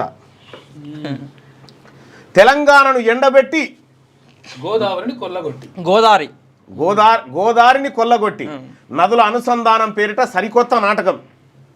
మన నీళ్లపై మరో కుట్ర. ఢిల్లీ నుంచి హైదరాబాద్ వయా అమరావతి చక్రం తిప్పుతున్న చంద్రబాబు, తెర వెనుక నుంచి ఆడిస్తున్న కేంద్రం. గోదావరి బనకచర్ల లింకు 3,000 కోట్లు కేటాయించేందుకు సమ్మతి. తెలంగాణ ప్రయోజనాలు వదిలేసి వంతపాడుతున్న కాంగ్రెస్ సర్కార్ రాజకీయ దుర్నీతితో రాష్ట్రాన్ని, రైతాంగాన్ని బలిపెట్టేందుకు సిద్ధం. అందులో భాగంగానే వరదాయినిపై వైఫల్య ముద్ర. మేడిగడ్డ బరాజును బలిపీఠంపైకి ఎక్కిస్తున్న వైనం. అది లేకుంటే నేరుగా పోలవరానికి ప్రాణహిత నీళ్లు. ఉమ్మడి ఏపీలో 6 దశాబ్దాల పాటు అదే కుట్ర అమలు. ఆ విషవలయాన్ని ఛేదించి మేడిగడ్డను కట్టిన కేసీఆర్ పిల్లర్ కుంగిన సాకుతో శాశ్వతంగా అడ్డు తొలగింపు. బాబు జీబీ లింకు ప్రాజెక్టుకు ఏడాదంతా నీటి లభ్యత. పనిలో పనిగా తమిళనాడుకు తరలించే కుతంత్రం. లోక్సభ ఎన్నికల ముందే బీజేపీ ఇచ్చంపల్లి పన్నాగం. ఇప్పుడు ఏం లేదుగా ఇక తెలంగాణది. అంటే విషయం ఏంటంటే కాళేశ్వరం అనేటువంటి నోటీసుల వార్తను తప్పియడానికి దుకాణం తెలిసింది. ఇది పూరా ఎంత ఎంత అబద్ధమైనటువంటి వార్త అంటే పచ్చి అబద్ధమైన వార్త ఇది. పచ్చి అబద్ధం అంటే ఒక రకంగా ఏంటంటే దాన్ని ఏమంటారు, నడి బజార్లో వ్యభిచారం చేసినట్టే ఉంటుంది వ్యవహారం, అంతకంటే ఎక్కువ బజార్లో కూడా. ఎందుకంటే కేసీఆర్ అన్నట్టుడే పోలవరం ప్రాజెక్టును స్వాగతిస్తున్నాం, పోలవరం కట్టి తీరాల్సిందే అని డిమాండ్ కొట్టి తొలలు కొట్టినప్పుడు ఇదే పేపర్ ఏమో సమర్థించింది, ఆంధ్రప్రదేశ్ ప్రయోజనాలు మా ముఖ్యమైన కేసీఆర్. ఇప్పుడు పోలవరం ప్రాజెక్టును పక్క రాష్ట్రాలతో సఖ్యత ఈ హెడ్లైన్లు పెట్టుకొచ్చింది. గోదావరి అసలు నీకు ఇంతకు నేనేమంటున్నా, మేడిగడ్డ బ్యారాజ్కి సంబంధించినటువంటి దాని మీద ఎన్ని టీఎంసీలో నీళ్ళు ఆపుతారు రాయమని చెప్పమను. నువ్వు కట్టిన ప్రాజెక్ట్ మీద అనుకుందాం, ఒకవేళ మేడిగడ్డ బ్యారాజ్ ఉన్నదని. నమస్తే తెలంగాణ అంత బేకార్ అబద్ధాల రాతల పత్రిక ఇంకొకటి ఉండదు అంతే. ఇది ఆ నోటీసుల వార్తను తగ్గించి చూపడానికి ఇందులో కన్నీటి వలపోత, గోదావరి వలపోత పోసింది. మంత్రులకు ముక్కుతాడు, అధికారుల సాయంతో సీఎంఓ రిమోట్ పాలన సాగుతుందని ఒక వార్త, మరో రైతు ఆత్మహత్య చేసుకున్నాడని, అందాల బామల వెంట మంత్రుల పరుగులు, ఇది మాత్రం వాస్తవమే. అధికారులు స్థాయిని దిగదార్చుకోవద్దు. కేసీఆర్ హయాంలో వెంకటరామరెడ్డి ఇట్లా కాళ్ళ మీద పడి మొక్కి, ఆయన మొక్కిన కాబట్టి మిగతా వాళ్ళు మొక్కాలి. కవితమ్మ కాళ్ళు మొక్కుడే, కేటీఆర్ కాళ్ళు మొక్కుడే. అప్పుడు ఈ రాయలే అంతే. సిరిసిల్ల కలెక్టర్పై ఎన్హెచ్ఆర్సీ ఆగ్రహం, కుక్కకాటు మరణాల నిరోధానికి తూతు మంత్రం చర్యలపై అసంతృప్తి, పిట్ట రామలక్ష్మి మృతి ఘటనలో అధికారుల నిర్లక్ష్య స్పందనపై ఫైర్, 2 వారాల నివేదిక ఇవ్వాలని ఆదేశం. కేటీఆర్ది ఏం ఉడతలేదు కోసం. ఇప్పుడు సిరిసిల్ల కలెక్టర్ మీద వార్త ఫస్ట్ పేజ్లోకి నమస్తే తెలంగాణ ఎందుకు వచ్చిందంటే, ఆడ కేటీఆర్ అంటే వ్యవహారం ఏం నడతలేదు కాబట్టి. డాలాస్లో రజతోత్సవ సంబరం జరుగుతూ ఉందట. జూన్ 1న బీఆర్ఎస్ సిల్వర్ జూబ్లీ రాష్ట్ర అవతరణ వేడుకలు అంబరాన్ అంటేలా ఏర్పాటు చేస్తున్న టీఎన్ఆర్ఐ గ్లోబల్ సెల్ తెలంగాణ ఆత్మను ఆవిష్కరిస్తామని చెప్పి మహేష్ బిగాల చెప్తున్నటువంటి మాట. నమస్తే తెలంగాణ కన్నీటి బాధ ఉలపోతం చూస్తుంటే అందరికీ బాధనే అనిపిస్తూ ఉంటుంది. ఇక కాళేశ్వరం కమిషన్ విచారణ తర్వాత అవినీతి పరులు జైలుకు వెళ్తారని మీరు భావిస్తున్నారంటే 66% మంది ప్రజలు మాకు నమ్మకం లేదు దొరా ఈ కమిషన్ మీద అని చెప్తా ఉన్నారు. కాబట్టి అందుకోసమే తెలంగాణ ప్రజలారా, కమిషన్ అంటేనే కథ వేరే. లాలూ ప్రసాద్ యాదవ్ గారు గడ్డి స్కామ్ చేసినప్పుడు మీసా యాక్ట్ పెట్టి లోపటేసిన తర్వాత శిక్ష ఖరారుకు ఆయన ఎప్పుడు 100 మీటర్ రన్నింగ్ కొట్టే టైంలో స్కామ్ అయితే మంచం మీద పండుకొని కాలు ఒకటి జరిపేటోడు చెయ్యి ఒకటి జరిపే టైంకు శిక్ష చేస్తే మళ్ళీ అదే మంచం మీద అనుభవించింది. ఇట్లుంటుంది.